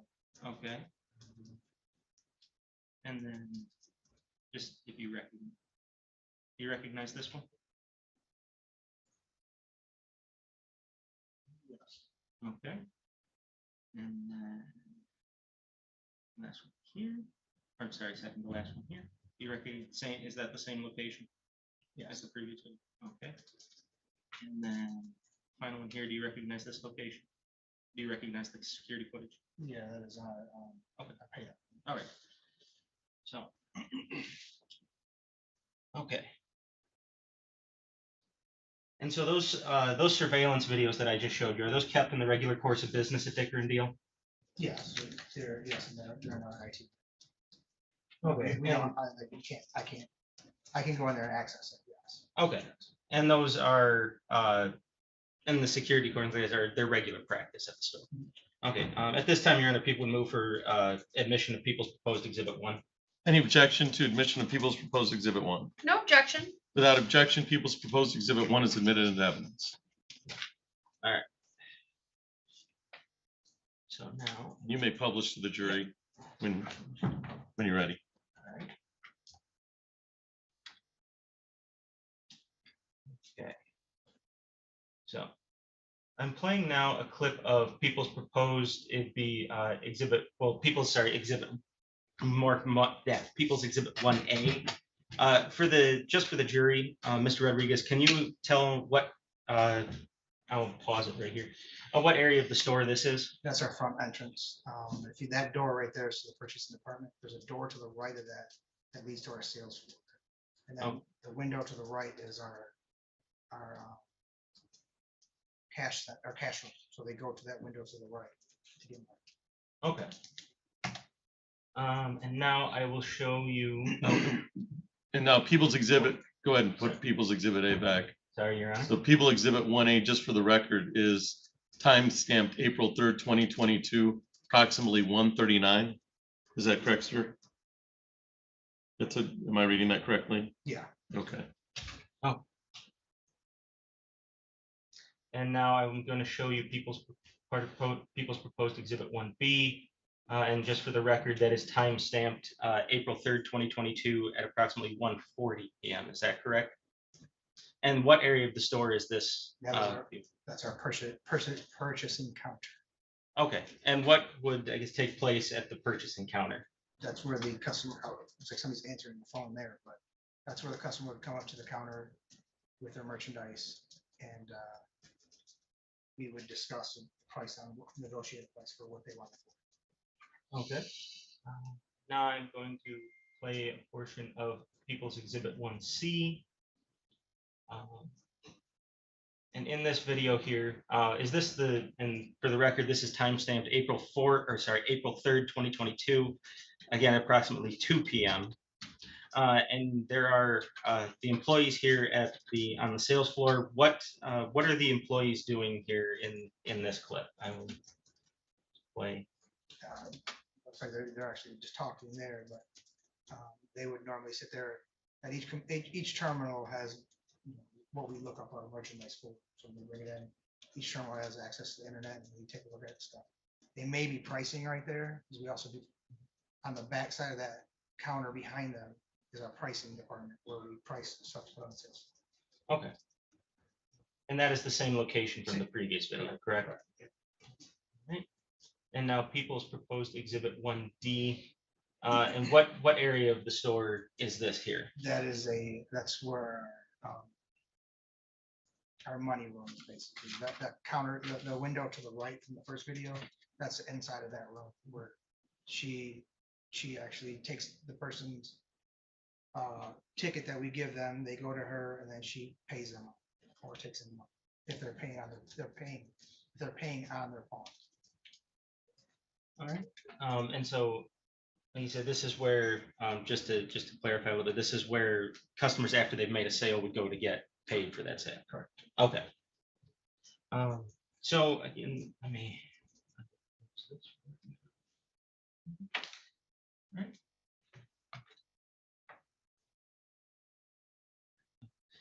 All right. So when Mr. Rodriguez, when a customer makes a sale at Dicker and Deal, are they required to produce any form of identification? Yes. For that sale? Okay. Yes. And does Dicker and Deal keep a copy of that identification? We scan the ID of something. Okay. And what forms of ID are generally accepted at Dicker and Deal? Driver's license, state ID, passport, government green card, and that's fine. Okay, and in reference, when you were contacted by the Lansing Police Department in reference to this case, did you turn over the identification that was made or that was scanned in with regards to the sale? Yes, we have that on file. We print it off. Okay, and was it when it was turned over? Was it you who turned it over to the police? I turned over the merchandise. I turned in the copy of the traffic license. Okay, so I'm gonna show you what is marked as People's Proposed Exhibit 3. Is this a copy of, do you recognize this license?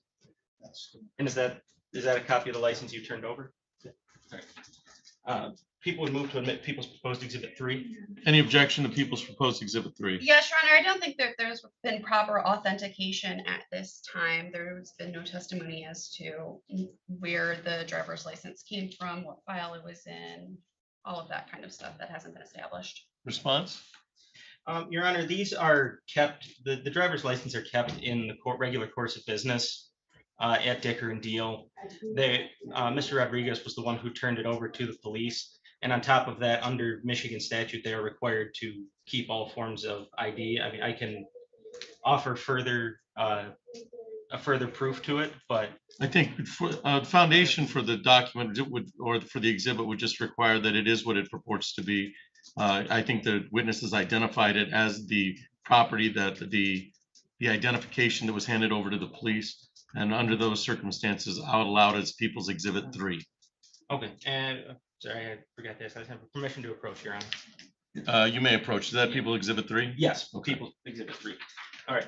And so you recognize that license there, Mr. Rodriguez? And what is the name on that license? Joshua Michael Joseph. Thank you.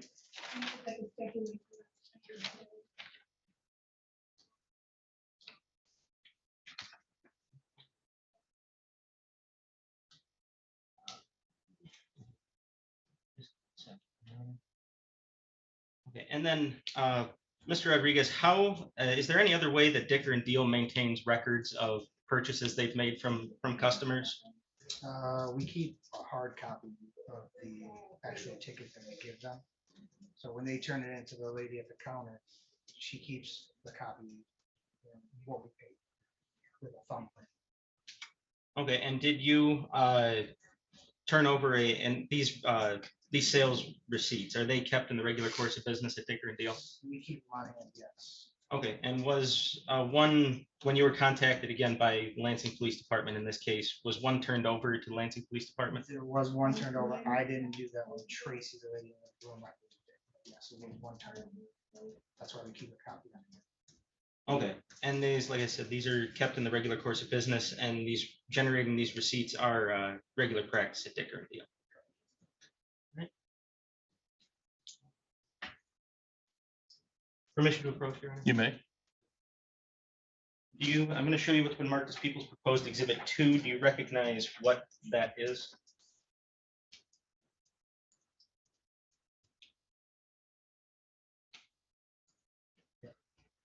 And what is that? That's our ticket that we've taken.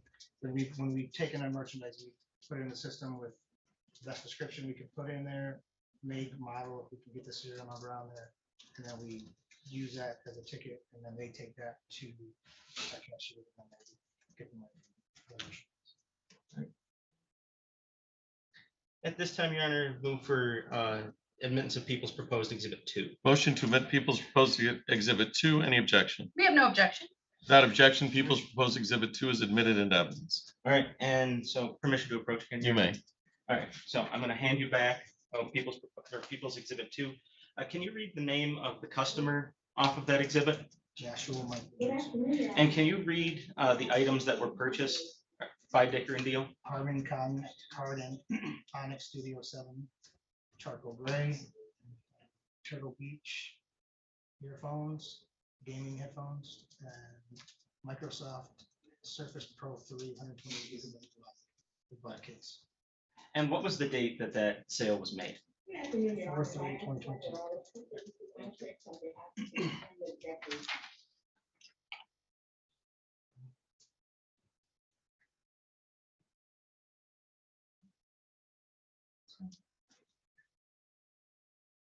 I'm sorry. Yeah, approach again, Your Honor. One You more may. question. Can you tell me how much Dicker and Deal paid for those items? $100 even. Okay. And so based on your prior testimony, that would not, that was the price that Dicker and Deal bought them for, it would not be the price that Dicker and Deal would sell them for. This time, no further questions, Your Honor. Cross-examination, Ms. Robinson. No questions, Your Honor. May this witness be excused from the people? Yes, Your Honor. Ms. Robinson?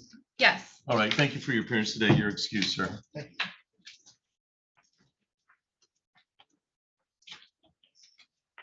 Additional witness from the people. Yes, Your Honor. The people would call Detective Monica Ford.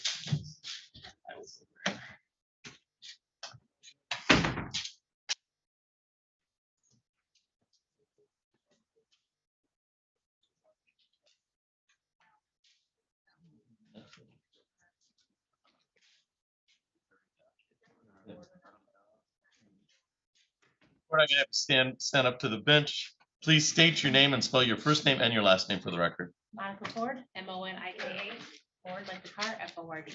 Please raise your right hand. Do you solemnly swear or affirm to tell the truth, the whole truth, and nothing but the truth under penalty of perjury? I do, sir. Okay, please have a seat and please project for recording purposes. Yes, sir. Mr. Brodowitz, you may proceed when you're ready. Thank you, Your Honor. Good afternoon, Detective Ford. Realize it's been a long day. Detective Ford, how are you employed?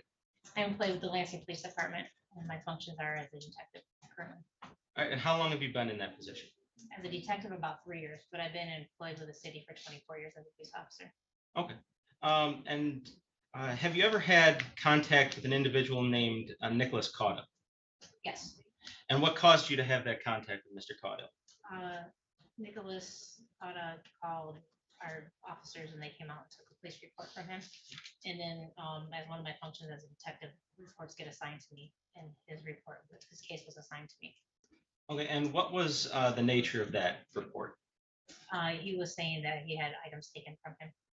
Okay, and who did Mr. Caudill tell you took those items? Objection, hearsay. Response? I can move on, Your Honor. All right, objection sustained.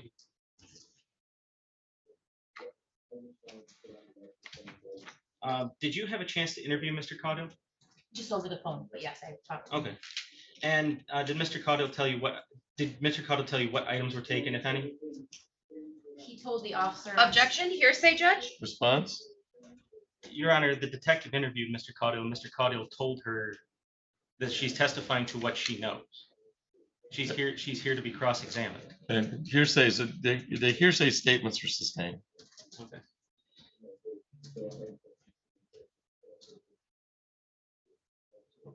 Did Mr. Caudill provide you with any proof of what was taken? Yes. And what did he provide you? Objection, hearsay, Judge. That's a little different. Response? It's already been testified to in the record, and as I've stated, both witnesses were here to be cross-examined. So I believe this witness can testify as to what she received from Mr. Cotta without saying what was said to her. So with that understanding, the objection sustained. This witness can certainly testify what she received from the Mr. Cotta. Okay, so what evidence were you provided by Mr. Cotta? We have what we call a victim-based investigation, and Mr. Cotta called in and gave the lady that answers the phones for that service the serial numbers for 2 of his items that were taken, because he did not have them at the time that he spoke to the police officer. So something he got later on. Okay, and so after Lansing Police Department received that information, what, if anything, did you do with that information? The serial numbers, I ended up putting in a system that we call Rapid or VWI. It's a system that you can put serial numbers in and look up certain evidence that may be missing or taken, whether it be from a store or a house or an individual. You can put them in the system and it links up to the pawn shops, and the pawn shops have to put this information in when they receive items. So that's an investigative tool that we use to try to track down if things have been pawned at pawn shops or jewelry has been taken to a jewelry place or something like that. Okay, and so after you entered this information into the Rapid VWI system, Did you receive any hits on any of the items? Originally, I did not. I think I put it in on like March 21st. And you can search, you can put serial numbers in and see if you get a hit off the serial number, or you can search by somebody's name to see if they're planning, a certain person's planning certain things. I did both. I put the serial numbers in and I originally didn't get a hit, but you can save the serial numbers in the system for up to a year. So I saved it. And then I searched by the name that the victim had given as possibly taking the stuff, and I didn't get a hit off the name either at that time. So, but I didn't save the name in the system, I just saved the serial numbers. And a couple weeks later, I ended up getting an email from the Rapid BWI system that my item, one of the serial numbers came back that it was pawned at a pawn shop here in Lansing. So, all right, so you stated, just to kind of, because there was a lot there to take for. So you stated that after you put in the serial numbers, you got no hits for a while, but then you received an email from Rapid with regards to what you had entered into the Rapid system in regards to this case. Just basically notifying me that I got a hit on one of the serial numbers that I had put in the system. Okay, and do you recall on or about what date you received that email? Probably maybe April 6th, right around there. Okay, and then, so you are, as Detective Ford, are you familiar with the email address alerts@dc.rpdss.com? If that's what it came back as, I'll be honest with you, that's the first hit I've gotten off the serial number. At that time, I've gotten more since this case, but that was the first one I ever got. So it wasn't overly familiar with me, so it was the first time I ever got hit. So if that's what it came back as. Okay. I'm going to, then I guess I will hand you what has been marked as People's Proposed Exhibit 4. And I'm going to ask you just to see if you recognize what this is.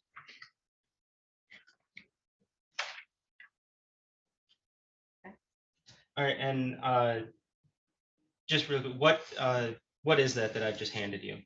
It looks like it's an email to my work address. Okay. My And email address. would you say that is from the Rapid system? Yes. And is that a true and accurate copy of the email that you received? Yep. Yeah, at this time, people would move for admission of People's Proposed Exhibit 4. Motion to admit People's Exhibit 4. No objection. Without objection, People's Exhibit 4 is admitted into evidence. Okay, and so looking at what I've just handed you, Detective Ford, did the Rapid system tell you what items were sold? Yes. And what were those? It was Turtle Beach ear gaming headphones, Harman Kardon Onyx Studio 7 charcoal gray, like a speaker, almost like a Bluetooth speaker, and a Microsoft Surface Pro laptop. And did the Rapid system tell you where the items were sold? Yes. And where was that? It says Dicker and Deal on South Cedar Street, and it has a phone number. And did the Rapid system tell you who sold those items? Yes. And who was it? Joshua Joseph. And it has his date of birth. Okay, and did the Rapid system tell you what time the items were sold? It's like 4/3/2022. Okay. And then, so after you received permission to approach, Your Honor, so I can retrieve the- You may approach. So after you received the email from Rapid, what did you do after that?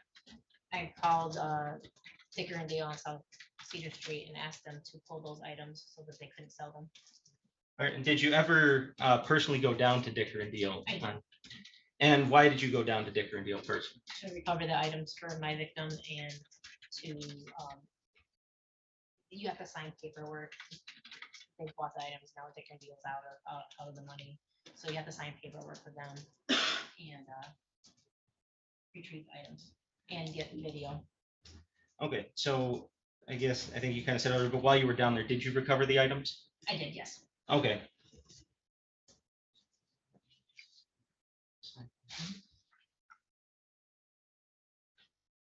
All right, and were those items ever returned to Mr. Caudill? Yes, on the same day I got them from Dicker and Deal. All right, and before they were returned to Mr. Caudill, did you document them in any way? I believe I took pictures of them. Okay, so I'm going to show you what has been marked as People's Proposed Exhibit 5. Permission to approach, Your Honor. Well, you may. I'm handing you what's been marked as People's Proposed Exhibit 5. Detective Ford, do you recognize that photograph? Yep. And is that photograph a fair and accurate representation of the items that you recovered from Dicker and Deal? Yes, sir. At this time, Your Honor, the people would move for admittance of People's Proposed Exhibit 5. Any objection to People's Proposed Exhibit 5? No objection. Without objection, People's Proposed Exhibit 5 are admitted. All right. I permission to approach the cover. Granted. And so Detective Ford, when you went down to Dicker and Deal, did you do anything else while you were down there? I believe I just left the thumb drive for them so that they could download the video for me. Okay, and did you ever get that thumb drive back with the surveillance video on it? I did, yes. Okay, and did you have a chance to review that surveillance video? I did. All right, did you identify, based on the information you had from the rapid email and the information from Dicker and Deal, did you ever identify a suspect from that video? Kind of. Okay, and how did you, so I'm gonna show you, how did you identify that suspect? With the suspect on the items at Dicker and Deal, they take identification from them. I'm not familiar with the defendant, so I'd like to visually know it was him. I didn't know what he looked like or anything, but the time of when things were pawned and what was pawned and the ID that was given all matched up with the timing, but like I've never seen the defendant before, so to watch the video, just know that was 100% him. It's not, I've never seen it before. That's okay. I'm gonna show you part of what's been admitted as People's Exhibit 1, and it's specifically People's Exhibit 1A. So do you recognize this security video? It's like Dicker and Deal. And so I'm going to play just a short bit. It's not that long. I will just play. And did you review the security footage? Mm-hmm. Okay.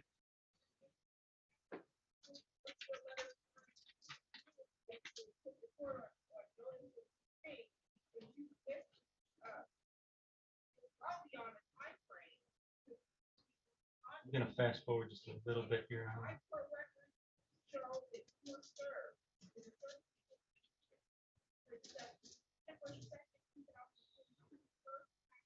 So we're in the vicinity of 139, 47, 48.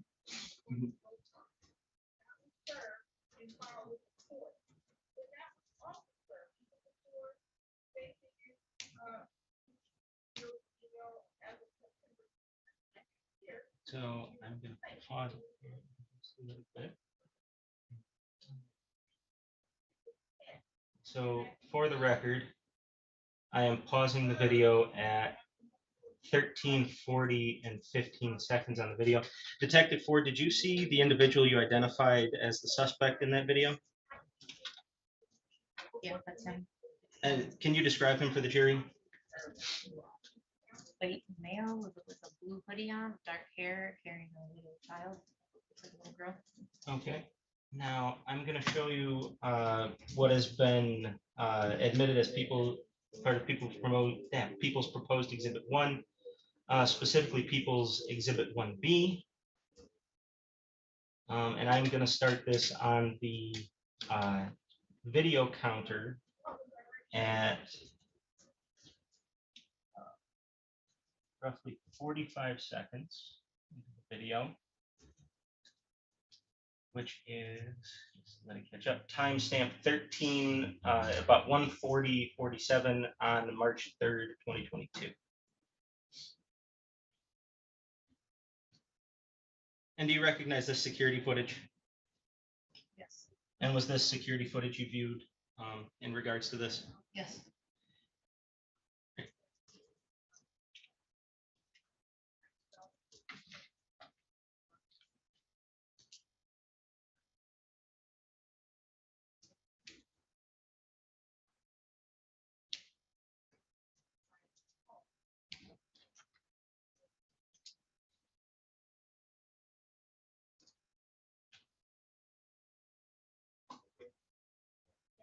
I'm gonna pause it right there. So after, do you see the individual you identified as the suspect anywhere in this video? Yes, the one that has the laptop computer and so on. Yeah. All right, and do you see any of the recovered items here in this video? Yep, he's got the laptop in the black case, and then the Dick and Deal employee looks like he has the white headphones. Turtle Beach headphones. Okay, and just for the record, I paused that at be about 1:41:30 on the video counter. Now I'm gonna fast forward the same video to, oh, sorry, right there. And just for the record, I'm replaying this at timestamp 1:46:47 on April 3rd, 2022.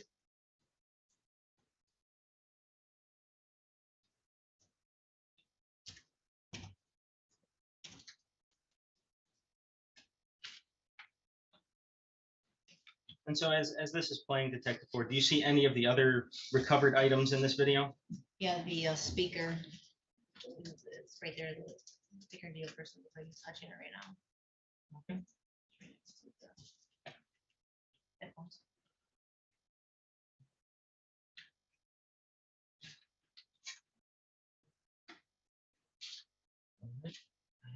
Pause there, and now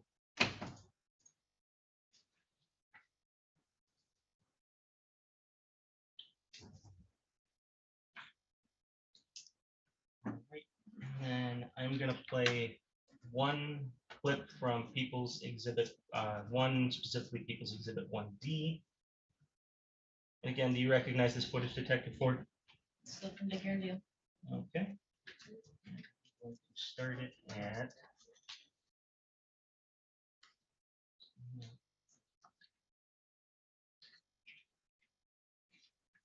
No. For the record, it is being started at timestamp 2:01:06 on April 3rd, 2022.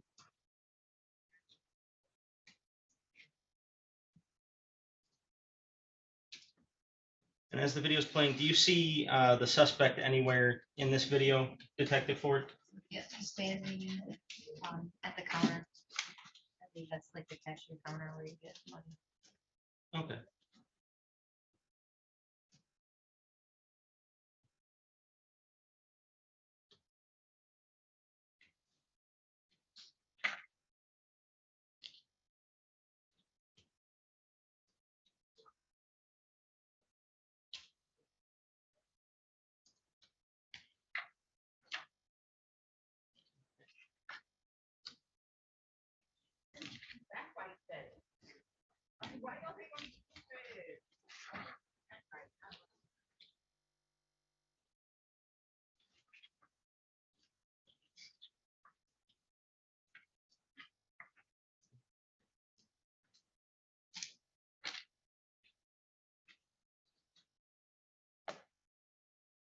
Okay, I'll pause it right there. And then with permission, Your Honor, I would request permission to publish People's proposed exhibit or People's Exhibit 5 to the jury. I have a. That's been admitted. Yes. And you may publish to the jury. Okay. I have a larger image here just so the jury doesn't have to pass it around. And then Detective Ford, do you recognize this image? Yes. And are those the items you recovered from Dicker and Deal? Yes. Are those the same items you saw the suspect selling in the video? Yes. At this time, no further questions, Your Honor. Cross-examination, Ms. Robinson. Yes, Your Honor, thank you. Good afternoon, Detective Ford. Afternoon.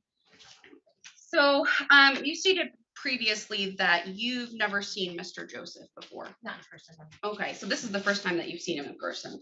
Uh-huh. Okay. Did you do any, well, let me back up. So you spoke to Mr. Caudell about this case, correct? Yes, sir. Okay. And he told you that he does not have a good number for the suspect and he does not know where he moved to, correct? I believe that's what he told me, yes. Okay, well, looking at your report reflects your Yeah, I have recollection? it right here. That is what's in my report. Oh, great, okay, great. I'm not looking at it. That's Yeah, okay. pardon me. I'm just turning it over then when you're done with that. Okay, so he did tell you that he didn't have a good number for Mr. Joseph, correct? Did you attempt to make any sort of contact with Mr. Joseph personally? Yes, I had two numbers. Well, we had two numbers in our system, Mhm. our report rating system for him, and I called both of them and I did not get an answer. I think one was no longer in service and the other one just kept ringing busy. Which from experience usually means that phone is not currently on for some reason, like they haven't paid their bill or something along those lines. Sure. So you went during your investigation, you went over to Dicker and Deal, right? Yes. And you received a copy of the driver's license of Mr. Joseph, correct? I believe so. I believe they take a picture of that or they have a copy of it. They provided. His address was on the driver's license, was it not? Should have been, yeah. Okay. Um, And did you ever go to that address to attempt to locate Mr. Joseph? I don't know what the address was. No, I didn't. I just tried calling. Okay, so that's all you did. You only called. Yes, but I feel like his address probably would have been the address that he would lived at with the victim, and they both were no longer living there to my knowledge, so I could be completely wrong. But you didn't attempt to go back to that location, did you? No, not where they had moved, not according to the victim. They Okay. had moved out. And you had good contact with Mr. Caudell, right? Mhm. All right. And Yes, ma'am. Yes, sorry. sorry, we have to for the court reporter, so Yes, and I that sort of thing. So you had good contact with Mr. Caudell, Yes, and when contacting him, he said that he was in contact with the duplex owners, correct? don't remember. The owners of the property that he was renting. You don't remember I don't talking about that? remember- I don't remember talking about Okay. that. But you remember that he told you that Mr. Joseph was his roommate. Correct. And that they shared a, I guess, a duplex together. I didn't know, I didn't even realize the setup of it could have been a single house. Sure. Did you ever attempt to go back to that location? I did not. Okay. Did you attempt to figure out who exactly was the owner of that location to try to get information on where Mr. Joseph would be? I did not know. Okay. And you stated earlier that you're a detective and you've been a detective for how long? Excuse me. Since 21. Since 21. Yeah. So that's 2 years now. Math is hard. So you've been a detective for 2 years, but you've been an officer for 24 years, right? Yes, ma'am. Okay. And part of your duties as an officer are to fully investigate a criminal case, correct? Yes, ma'am. Okay. And part of that is figuring out and speaking to witnesses.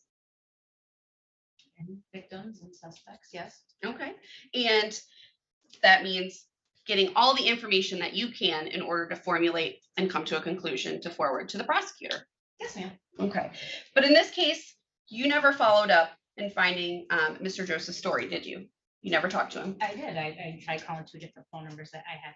Sure, but you didn't go to the address that was on his driver's license. No, I did not do any addresses. You didn't go back to the duplex to talk to whoever could be the owner of that to see if they had any information for Mr. Joseph, did you? I did not know. Okay.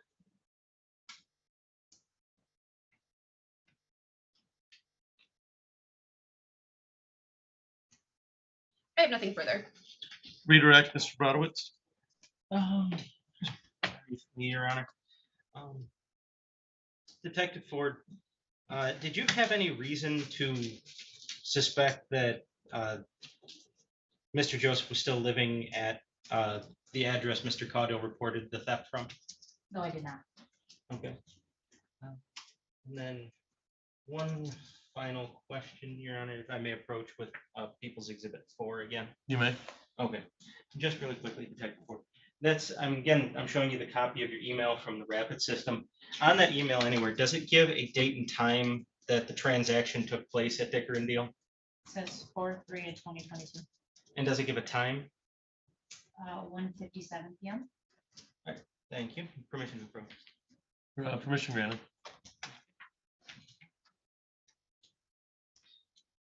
No further questions, Your Honor. May this witness be excused, Mr. Brodowitz? Yes, Your Honor. May this witness be excused, Ms. Robinson? Yes, Your Honor, thank you. Thank you for your appearance today. Thank you, Judge. You're all set. Do the people have any further proofs, Mr. Brodowitz? At this time, the people would rest, Your Honor. All right. with the people resting, we will take a short recess at this time. And so I'll put you in the care and custody of Mr. Neves. The main thing here is they've already been paid. Yeah, you gotta go get paid. Gotta go get paid before 4, and I'm not gonna forget it, okay? So, so follow my court officer, and then we'll get you all set up for 15 minutes, get all paid, and then we'll bring you back. Would you like me to turn these into the? You can keep your exhibits right now. We'll dismiss the jury and adjourn it just for about 15 minutes. So you can follow the court officer.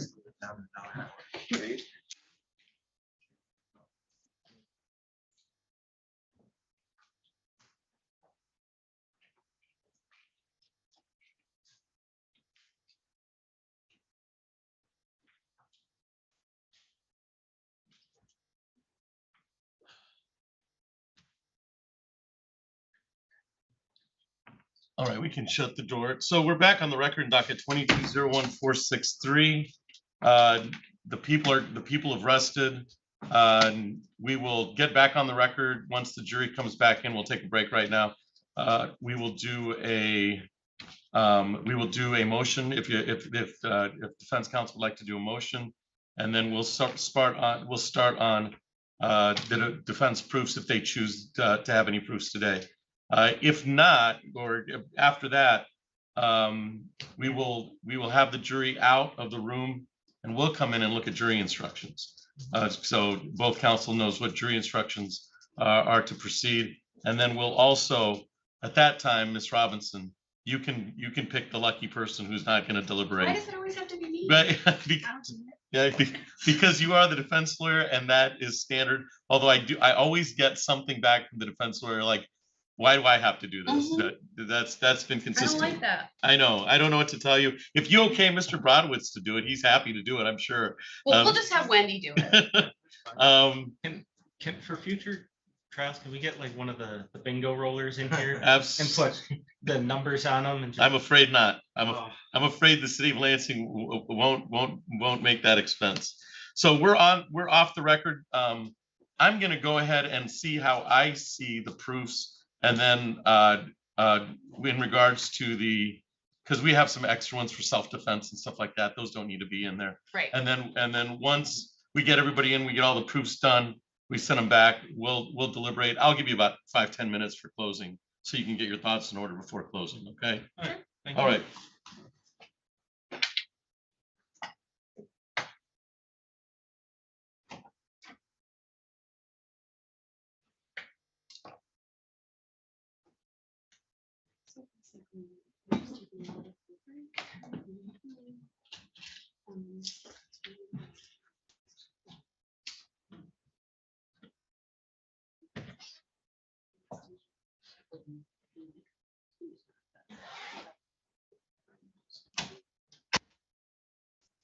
And then it would be your turn to welcome. Give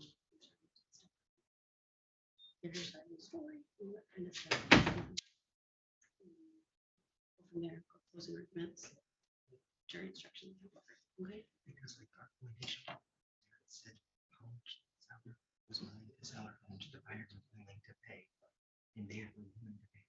So, even though the jury said, Well, they didn't. Yeah, they could. There was no testimony. so they only got 100. Right. Mhm.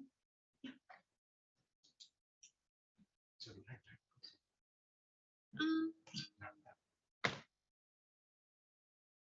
Yeah, you probably do. I'm gonna actually go downstairs real quick too, because I need to use the restroom anyways, so.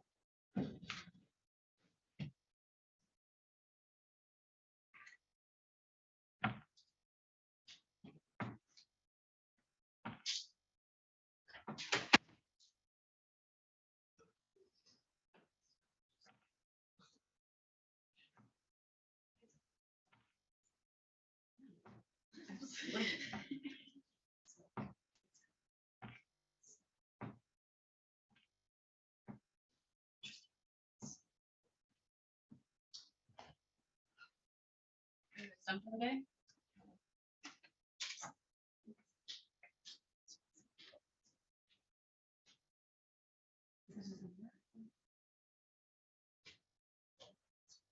obviously don't own that. Right.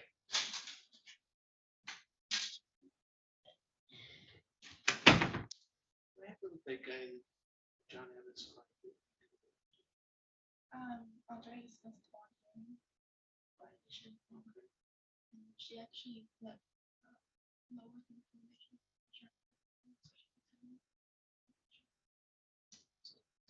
But he has it on the case. This is other case. What is it? It's a felony,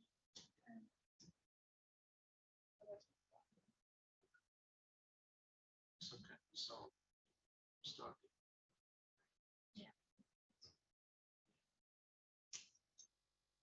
the judge did not seem like, she thought he was wrong. She asked him, "Are you sure you're gonna leave?" Sure you can leave?"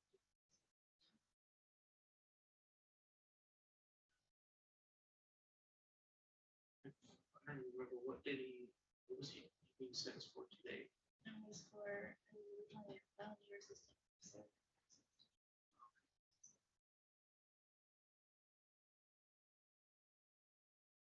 Yeah, jail time would be a lot. I would do it. And constipation for running to an officer. And they still caught him. Doesn't even get that. I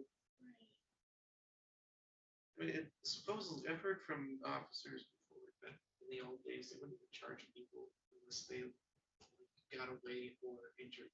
Right. Like, It's just stands there when getting arrested. like if somebody pulls your hand behind your back, you're gonna pull back. It's not, you're not gonna, okay. Right, yeah. In Germany, it's not even a crime to try to escape from prison. And they're just like, yeah, people want to pick it up. It's gonna happen. Wow. Yeah. That it's kind of the state's fault. Can't arrest people, we can't keep them. You're gonna be mad at me because I don't want to be in prison. Of course, I don't want to be in prison.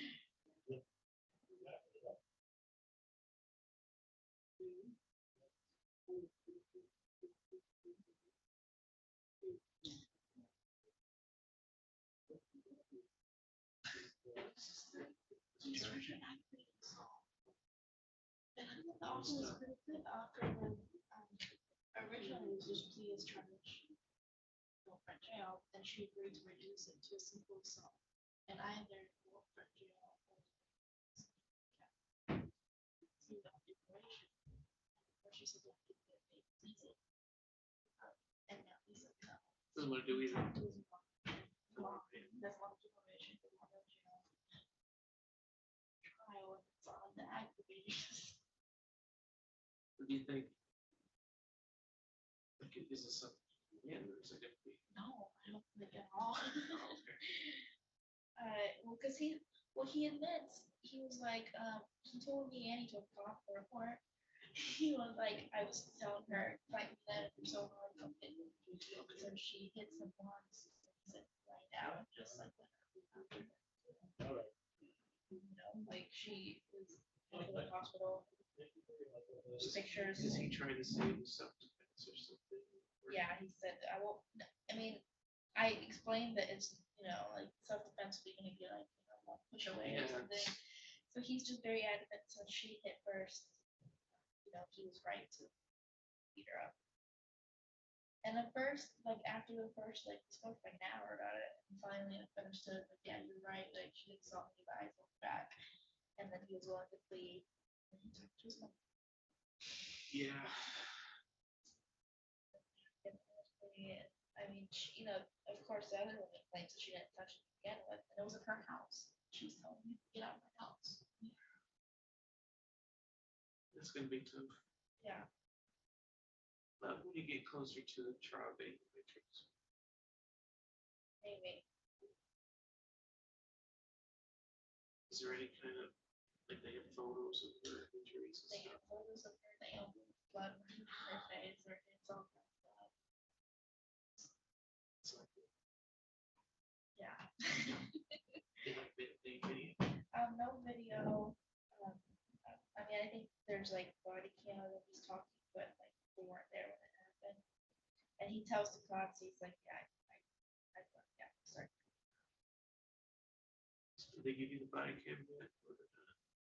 No, I don't think I have to request it. You might want to request it just because, like, you show that to him, like, take a plea. Yeah, well, I sent him the report, you know, with pictures and everything. And I thought that would help. Yeah. I mean, maybe. Sometimes I'll tell a client, like, your mom's not gonna be the one in jail. It's gonna be you. Right?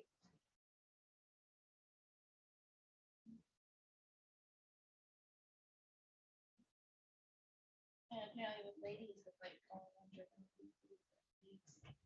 She told her like, yeah, he should do the jail because you know he won't pass probation. Yeah, that's bad. Yeah, That's really and bad. he has some scratches, but not. He said they're not from her. Her boyfriend came over after the fact to beat her up. Well, okay. Doesn't really help in this case. Yeah. So then he's like, how can I let's take care of this case. But yeah, he was like, yeah, he has scratches on his arm. And I was like, did she give those to you? And he's like, no, that was from her boyfriend. She left.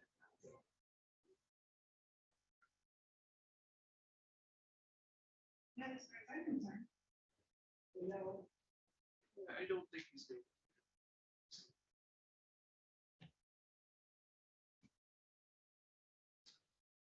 So why doesn't he want to do probation? So you have a reason or just doesn't do it?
Thank you.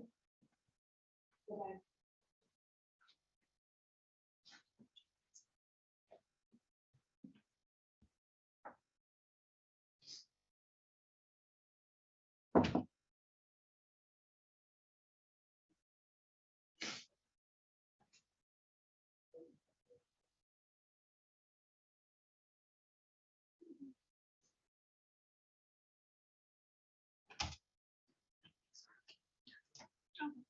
Thanks.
my understanding, the people have rested. Is that correct? That's correct, Your Honor. All right.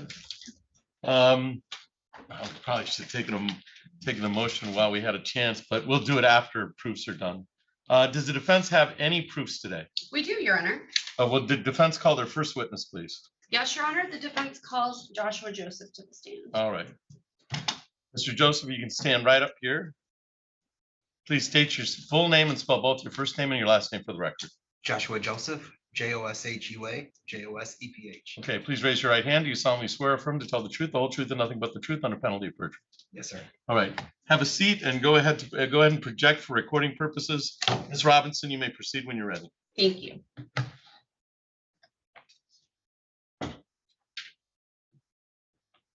All right, Mr. Joseph, how are you today? Good. Okay.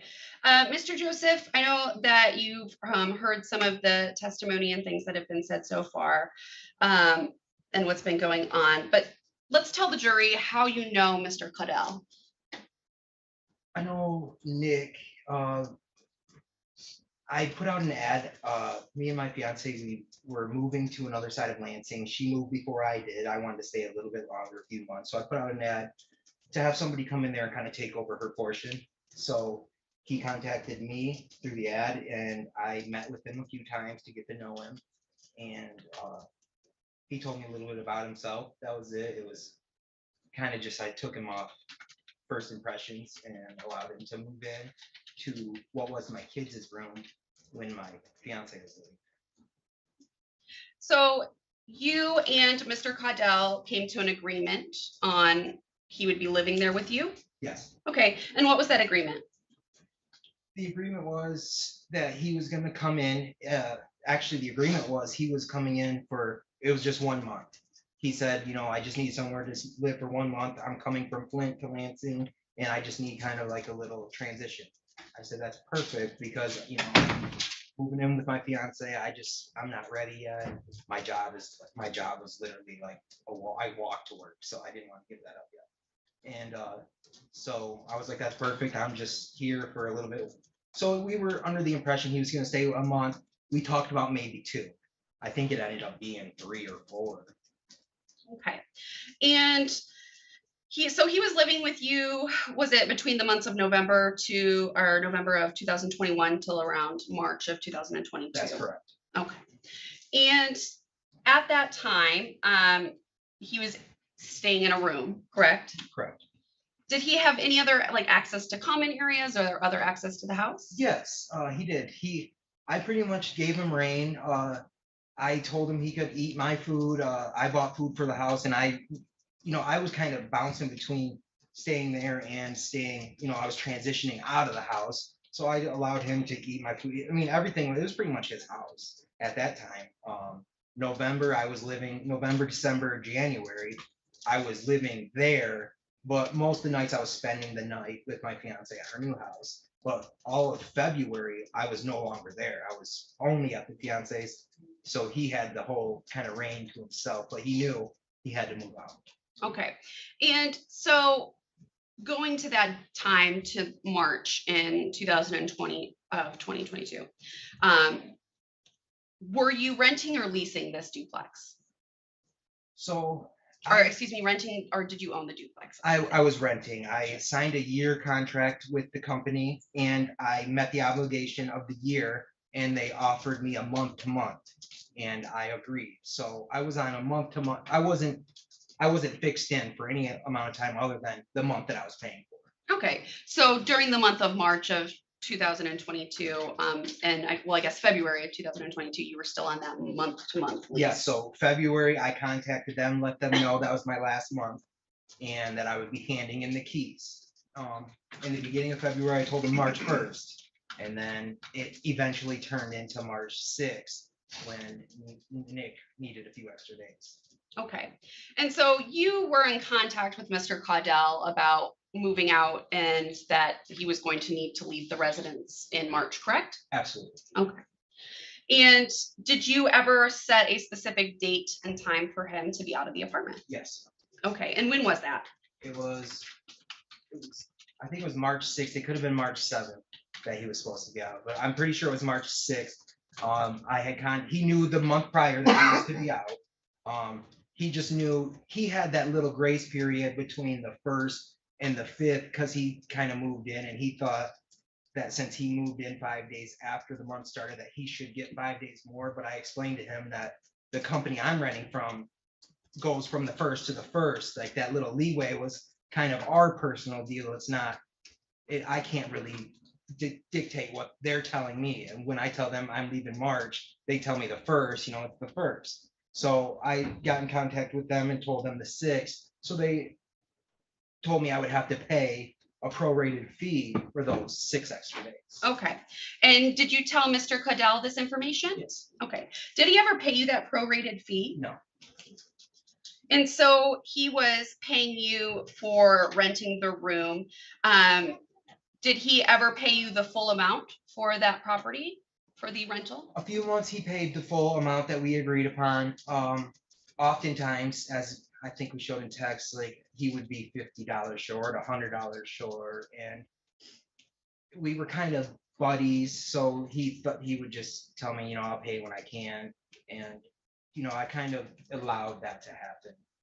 Okay, but at the time of moving out of the duplex, did he still owe you money? Yes. Okay, and about how much money was that, do you think? He owed me about $150, and that was not counting the fact that he kept the key, which they had to replace the locks, which they also made me pay for the locks too. So the 150 would be just rent, not counting the locks and whatever else fees they threw at me. Now, I want to go and talk specifically about the time of the move-in on March 6th, or the move out, excuse me, on March 6th. So you previously told him that he needed to be out of the residence by then, correct? Yes. Okay. And did he say that, or he let you know that that was okay? Yes. Okay.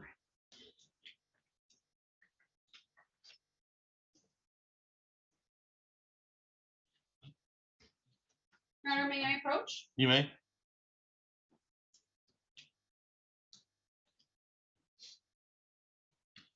I'm showing Mr. Joseph what has been previously marked as Defendant's Exhibit A. Mr. Joseph, do you recognize that document? I do. Can you tell me what it is? This is a copy of our text messages. Okay. Between me and Nick. So copies of messages between you and Nick. Correct. And the dates on those messages are? Wednesday, March 9th, 2022. Okay. Is there anything before that? Yes, Sunday, March 6th, 2022. Okay. And can you read the text that you sent to Mr. Cadell on that day? Objection, Your Honor, hearsay. Response? Your Honor, Mr. Cadell previously testified to the information that was contained in that, and that it's also being used for impeachment purposes. He stated that he did not have a good number or a phone number to contact the alleged victim in this case. Response to impeachment, so it's not offered for the truth, it's being offered to impeach the prior witness statement. I would just say, Your Honor, that these could have been admitted on defendant's cross. The witness being impeached has been dismissed and so is unable to come here and testify to what is in those text messages. Okay, well, I'll allow it for impeachment purposes. It's not offered for the truth, being offered to indicate a prior inconsistent statement. So the objection's overruled. I would also object, Your Honor, under foundation on these. I've previously seen them, and there are, at least on the first page, there are messages that are noticeably cut off. And so I believe there's an incomplete record here. I think that the witness can only testify as to what is a complete, under 105, a rule of completeness. So I think the witness can only testify to what is alleged to be complete in regards to the impeachment testimony. So with that understanding, the witness, so Defense Exhibit 1, or A, is admitted into evidence. It's being used only to impeach the prior statement. It's not being used for substantive purposes. You may proceed. All right, and can you please read the first message that was sent on March 6th? It says Sunday, March 6th, 2022. I wrote, can you drop key off at house tomorrow? I have to turn them in. Okay, and what was his response? Yeah, I got you. Okay, and then that was on March 6th. Correct. When was the next time that you heard from him? I heard from Nick again on March 9th. Okay, and let's just go back for clarity for the jury. When was the day that you needed to be out of the duplex? I wanted him to drop his keys off on the 6th.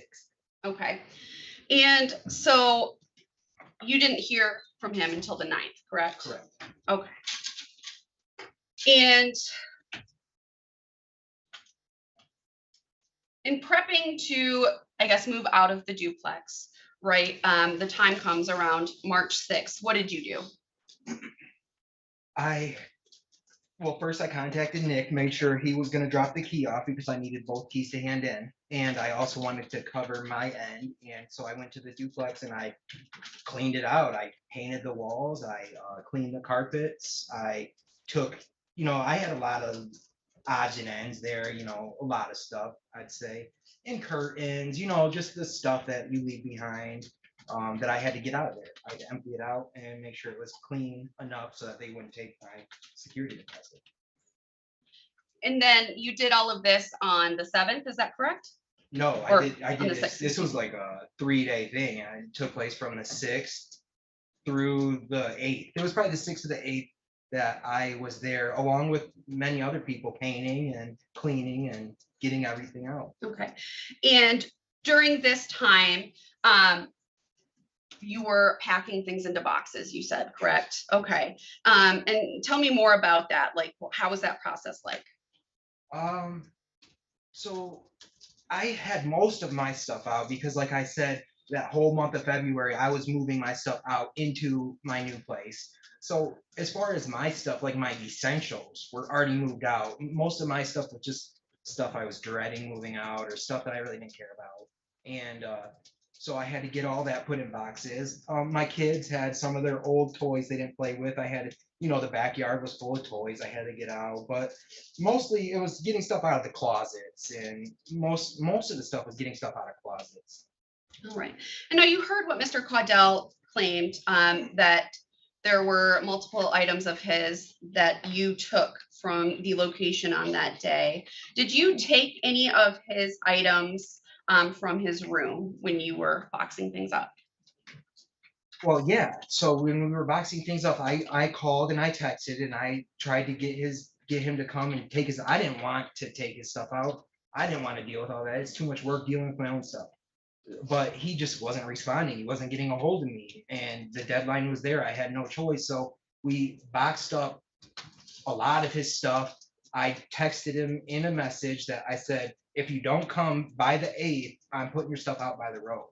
And still, no call, no message, no nothing. So most of his stuff got put out by the road by the mailboxes where our trash cans were.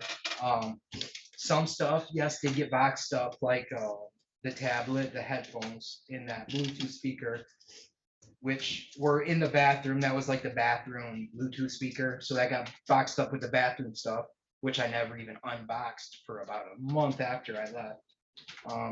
But yeah, and the thing, he also had a dog cage in the room, which I left in the center because we painted around it, and he had really expensive rims. His only one thing of value were his rims, and I left those in the center along with the dog cage. So there were rims and dog cage, and then we painted and cleaned and left those two things there. So I was either gonna take the fee for the owner getting it, or eventually he was gonna come and get it. Okay. And so the stuff, you stated that there were some things of his that you boxed up. At the time, did you know they were his items when you boxed them up?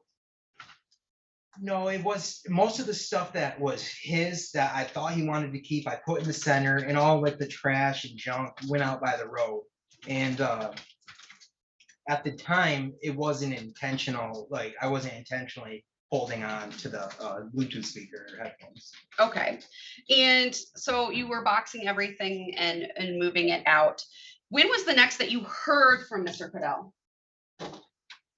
He texted on the 9th, saying that he wanted his stuff, or that not all of his stuff was out by the road. I don't know. That his stuff was missing and I stole it. Okay. And this was after the time that you needed to leave the Yes. duplex, correct? So on what days did you return the keys or your key to the duplex owner? I returned my key on the 6th, or it might have been the 7th. I think I returned it the 7th in the morning because I waited the whole day on the 6th for him and he never showed up. I returned my key on the 7th, but they said without the other key, I would have to replace the locks. Okay, so you waited then until the 7th. Yes. Okay, and so the items that you found in the duplex that weren't yours on the 7th, what did you do with them? The items that weren't mine were, most of the stuff was put out by the road. Some things were left neatly in the middle of the room. But at that point, I had turned in the key. The apartment was unlocked. It was just kind of, they were allowing me to clean it up to kind of save them from cleaning it. Okay, so really, you only had access to the apartment on this day, or excuse me, the duplex on this day to clean so that you could try and get your security deposit Yes. back. So they contacted me and said, make sure the apartment is ready to be turned over.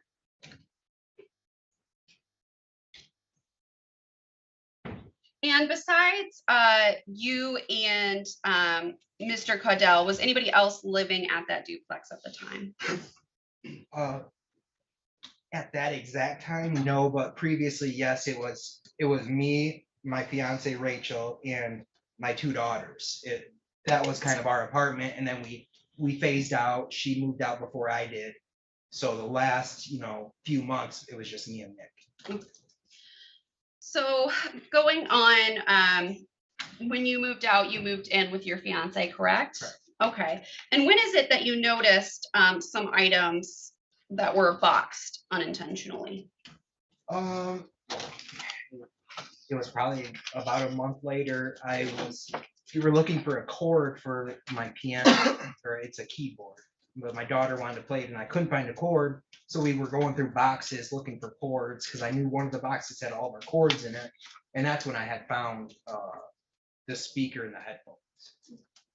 And when you found those speaker and headphones, what happened? After I found, so now this had been a month down the road. So in the meantime, Nick had gone. He had threatened me, my daughter, my kids. We were no longer on speaking terms. He was acting irrational and he was yelling at me because he wanted to continue to live there and he couldn't. And now he was blaming me for things and he was very upset and he was acting irrational. He was threatening me. So Objection, Your Honor. I would object to the classification of Mr. Caudill's behavior. Response? I don't think that's a proper form of an objection. He can indicate what he sees. Anything that he's told is hearsay. But I think he has, if he's indicating that's what he's perceived. Response? I would also object that under hearsay, Your Honor. These are out of court statements that were made to the defendant in this case, and the defense had a chance to cross-examine Mr. Caudill about these statements on direct or on cross-examination and did not. Response? Oh, first, I don't have the burden in this case, Your Honor. Second, as to hearsay, I am offering it to show Mr. Joseph's state of mind at the time. I think it is relevant to show his state of mind, not necessarily what is contained or the truth of what is contained in the messages, but to show the jurors how Mr. Joseph felt upon receiving those messages. I think the witness can indicate and the effect of the defendant's or Mr. Caudill's response in regards to what is brought up.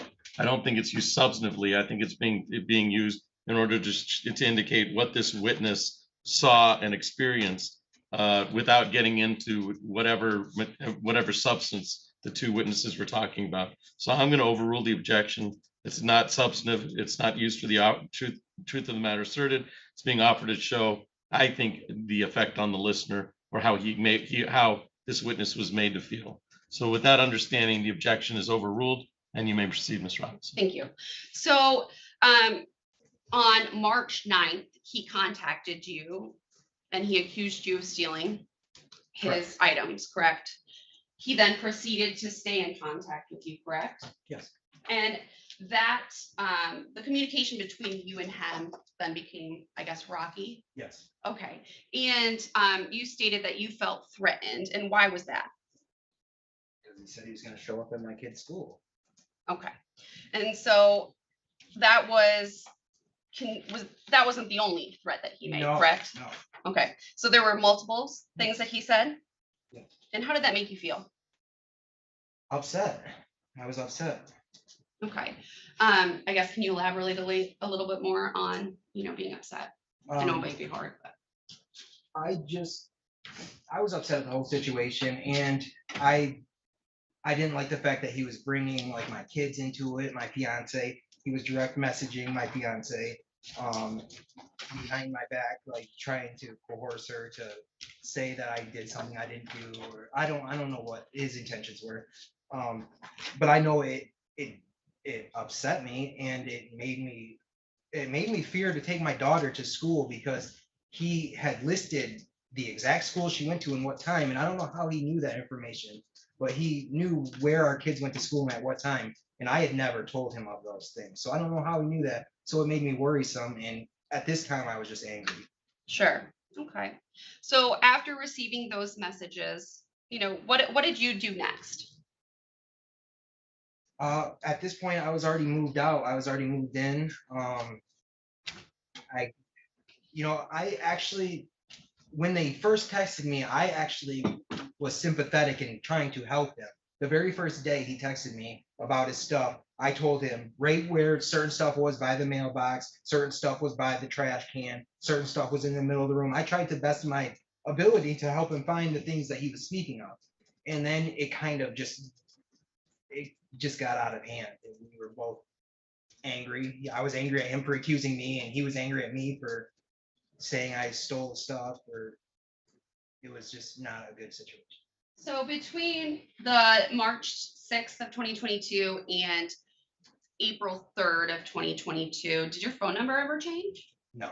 So you had the same phone number? Now, was there ever a time that you went to Dicker and Deal? Yes. Okay, let's talk about that. Can you explain a little bit more about that? So as I was saying, once I did find a couple things, I thought what we didn't talk about was the fact that I asked him to pay the money he owed. At this point, he said that since I put his stuff out by the road, he wasn't going to pay me what he owed me. And I also asked him to help pay for the 6 days extra that it took and to change the locks. And he said he wasn't going to give me a dime, like go to hell. He wasn't going to pay. So once I did find these things, after I was looking for a cord for my daughter, I found a couple things that I knew they weren't worth much, but I just thought I don't want them. And so I figured I could get some of my money back. So I took those things to Dicker and Deal. Okay, and that was, let's see. Was that looks like a pair of headphones, correct? Yeah, headphones. A Surface Pro, and it was like a tablet, headphones, and a Bluetooth speaker. Okay. And how much did you get for that? I think $100. Okay.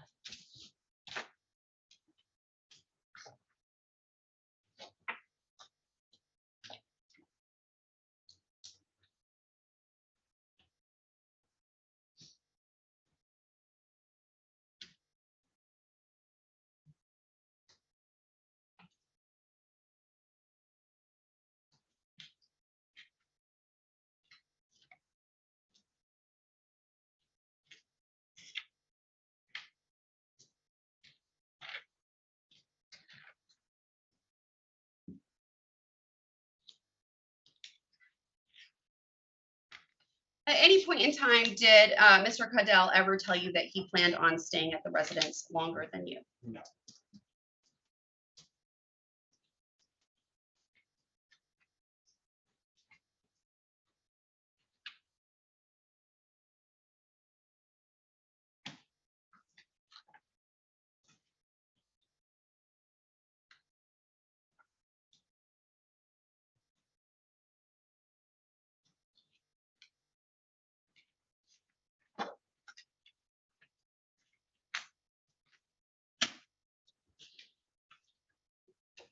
Your Honor, I would just move to publish the text messages at this time. All right, any objection? Well, you've objected to the hearsay objection, publishing of the text messages, Mr. Brodowitz. No objection, Your Honor. And so the text messages can be published to the jury. I believe that they have already been admitted. Great.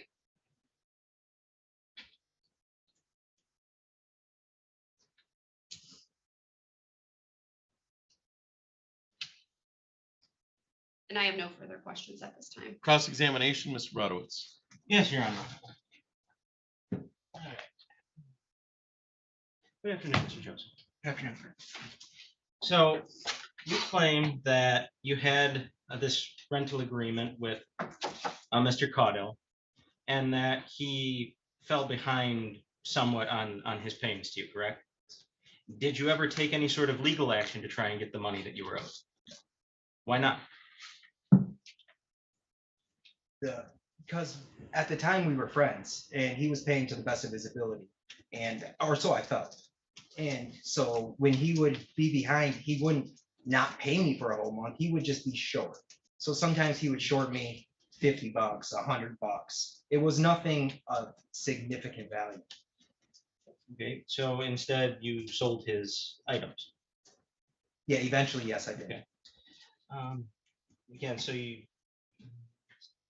and so then you also claimed that as you were moving out, that you came back after you said you were supposed to have turned the keys in to quote, that you cleaned it out. So I guess you kind of explained, but can you further explain what you mean by cleaned it out? Yeah, there was just odds and ends left behind. Basically, we got all new silverware and stuff like that. So I left all the kitchen supplies were left for him that month of February. Basically, he was able to use all my kitchen appliances. He was able to use all my bathroom stuff. I left, I had to clean out all that type of stuff. We had carpets in the bathroom, carpets around the toilet. We had the shower curtain. Every single window had little lacy things. I don't know what they're called. Curtains. Stuff like that. The storage closet had all of the decorations, Christmas, Easter, all those decorations were in totes. The hall closet was full of totes of laundry stuff, just odds and ends. Okay, and that included, when you said you cleaned it out, you said that included the stuff in Mr. Caudill's room, correct? Correct. Okay. I would like to turn your attention to, they're with the jury now. I have if I may approach, Your Honor, I have the same group of text messages as the jury is. All right, or if you need the exhibit, you can. Okay. If I may. All right.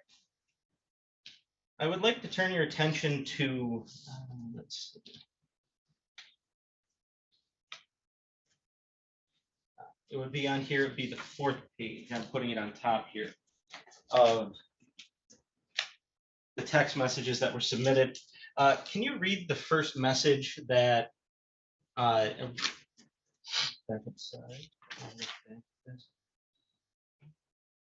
you know what date that message was sent? These messages were sent? I think the 9th, and some of them were from the 9th on. Okay, and can you read what you wrote to Mr. Caudill in that second text message there?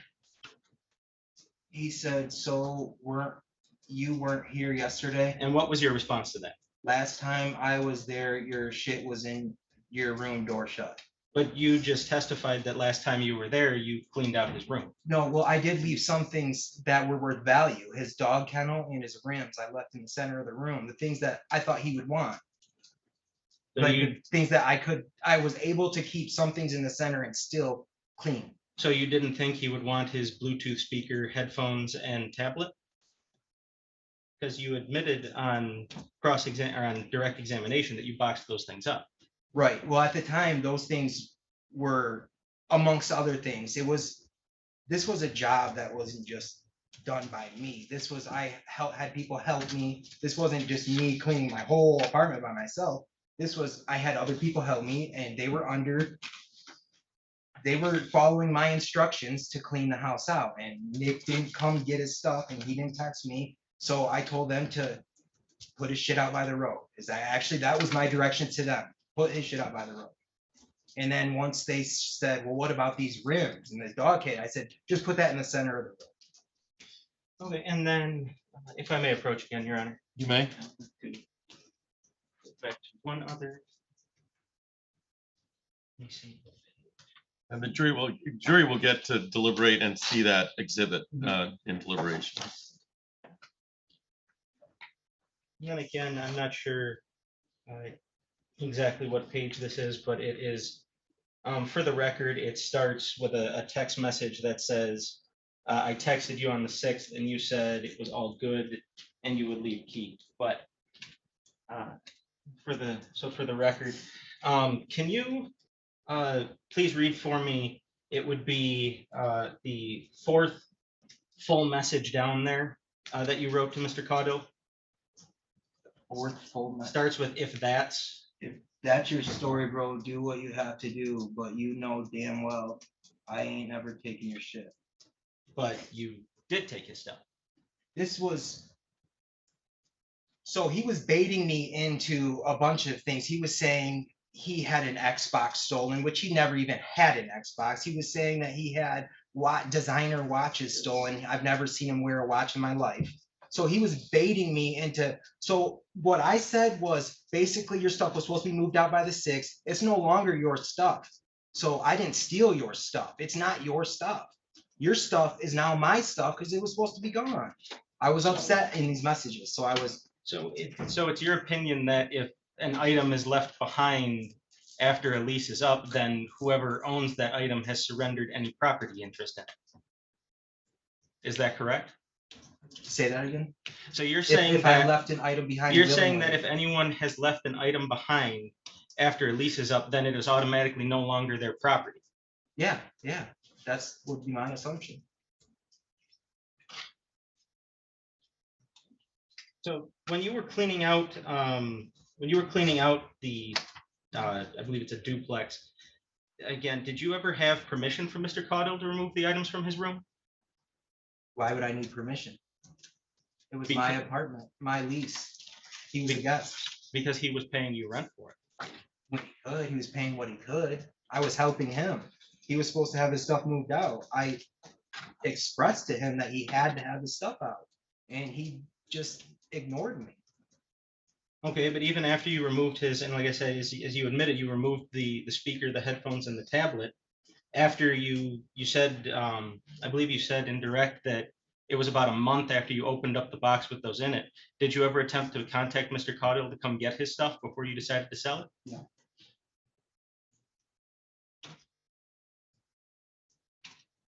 And then you also said that you left in the room, you left the most valuable items. Why would you leave I guess if it's your assumption that an individual loses all claim to their property at the ending of a lease, why would you leave the valuable stuff? That day, we were still buddies. That exact day. I didn't want to put his stuff out by the road. I was in a position where he was no longer messaging me. He wasn't calling me. I was trying to contact him. I was reaching out. He was not returning my call. I was in a situation where the renter said I had to be out. I had stuff in this house. I had to get it out. Now I'm contacting him. He's not getting a hold of me. He lives on his phone. I know he's seeing my messages. So at this point now I'm feeling like he doesn't care about this stuff. And so I put it out by the road. I wish I had pictures of what this room looked like and you would understand. Just 1 second, Your Honor.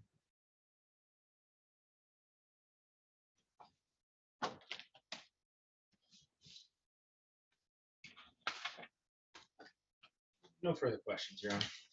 Redirect. Briefly, Your Honor, thank you.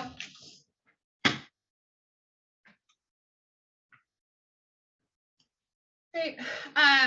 You were just asked, if you ever attempted to contact Mr. Caudill once you found those items that were boxed up amongst your other things. Why didn't you ever reach out to contact him? Well, this now would be a month after the incident occurred, and we were no longer on talking terms. We were actually you could say enemies at that time. We were no longer friends. Our relationship was over. And at that time, was that before or after he was sending you the threatening messages? I'm sorry. Oh, so at the time when you went, when you found these items that were boxed, correct? Was that before or after? Well after the threatening. So the threatening stuff was, around the 9th, 10th, 11th, 12th, through the mid part of the month. This was by the time I went to Dicker and Deal was like a whole month later. And now, also, when you were packing up things and moving out, did you ever intentionally take items of his and place it amongst your things? No, I didn't intentionally take something thinking that it was going to profit me. No, at the time it was just box things up, get things out if they're Nick's, get it out by the road. If they're mine, most of my stuff I put out by the road too. Like I said, a lot of it left behind was things I didn't want. So I'd say 90% of everything that was in that apartment pretty much got put in the dumpsters.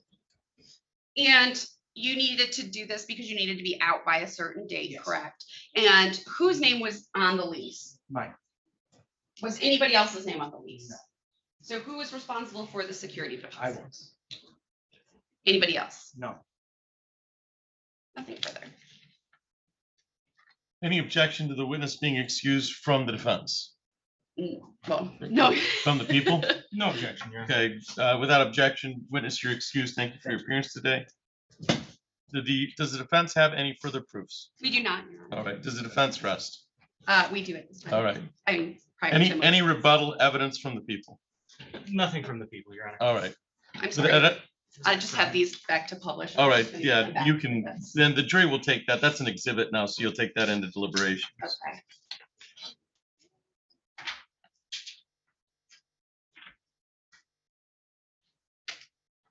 Sorry, I'm just trying to put them back in order. With that understanding, the evidence has now been submitted to the jury along with the exhibits.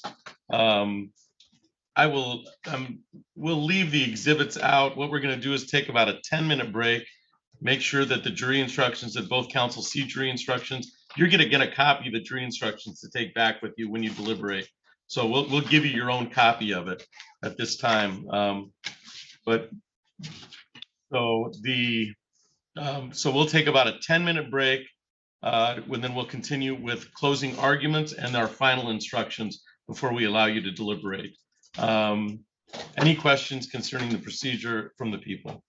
Nothing from the people, Your From Honor. the defense? No, Your Honor, thank you. All right. An exhibit, and so it's the juror number 4. Sorry, So let's take back the exhibits, and then we can re-examine them during deliberation, okay? All right, so the jury is in recess for 10-15 minutes, and we'll bring you back out here, okay? So you may follow the court officer.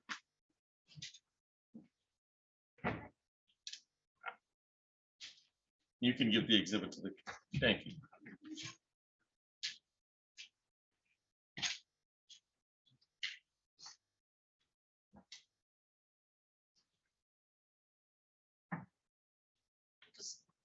Leave it with you, Judge. Yeah, we'll give them all to them. Sure. Yeah. So we're back on the record in docket 22-01463, and during the move transition from the people's case to the defense case, we probably should have put something on the record. Ms. Robinson, did you want to make a motion of any type for a directed verdict in the case? Yes, Your Honor, I would make a motion for a directed verdict in this case. I do not believe that the people have proven and that a reasonable juror could find that the amount that was allegedly stolen and concealed was over $200 at this point to $1,000. I think the only testimony that's been provided at this time has been an amount of $100.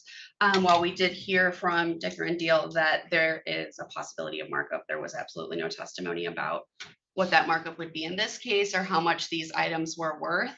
So I would make that motion. Thank you. Response? Yes, Your Honor. As you know, the court knows this would be viewed most favorably in the light of the non-moving party. As defense stated, we did hear testimony from Mr. Rodriguez, who is a purchasing manager at Dicker and Deal, who has experience in these types of matters. And he did testify that Dicker and Deal generally offers, I believe, about a quarter of what they could sell I believe it was about a quarter of what they could sell the items for. So I believe that is sufficient proof that the amount that was used to purchase the items from the defendant does exceed 200 to 1,000. In the motion, in the light most favorable to the non-moving party, that being the prosecutor for purpose of this motion, I believe a prima facie case has been made for location, offense, venue, ID, and date.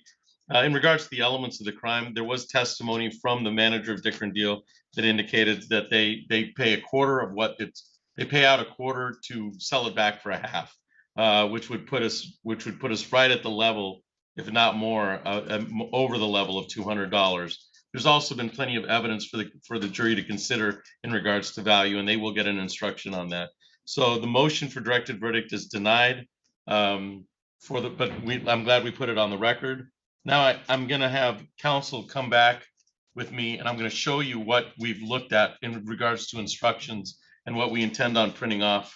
And then we'll make sure we have all the exhibits so the jury can consider them. That's offense one. Yeah, and I was going to say I can give them the or Wendy the thing. All right. If they want the video, they'll probably have to come in and watch the video. Okay. Let's go ahead and go through instructions. You can have a seat. And then Wendy, I think pursuant to stipulation. Can we turn the sound off again?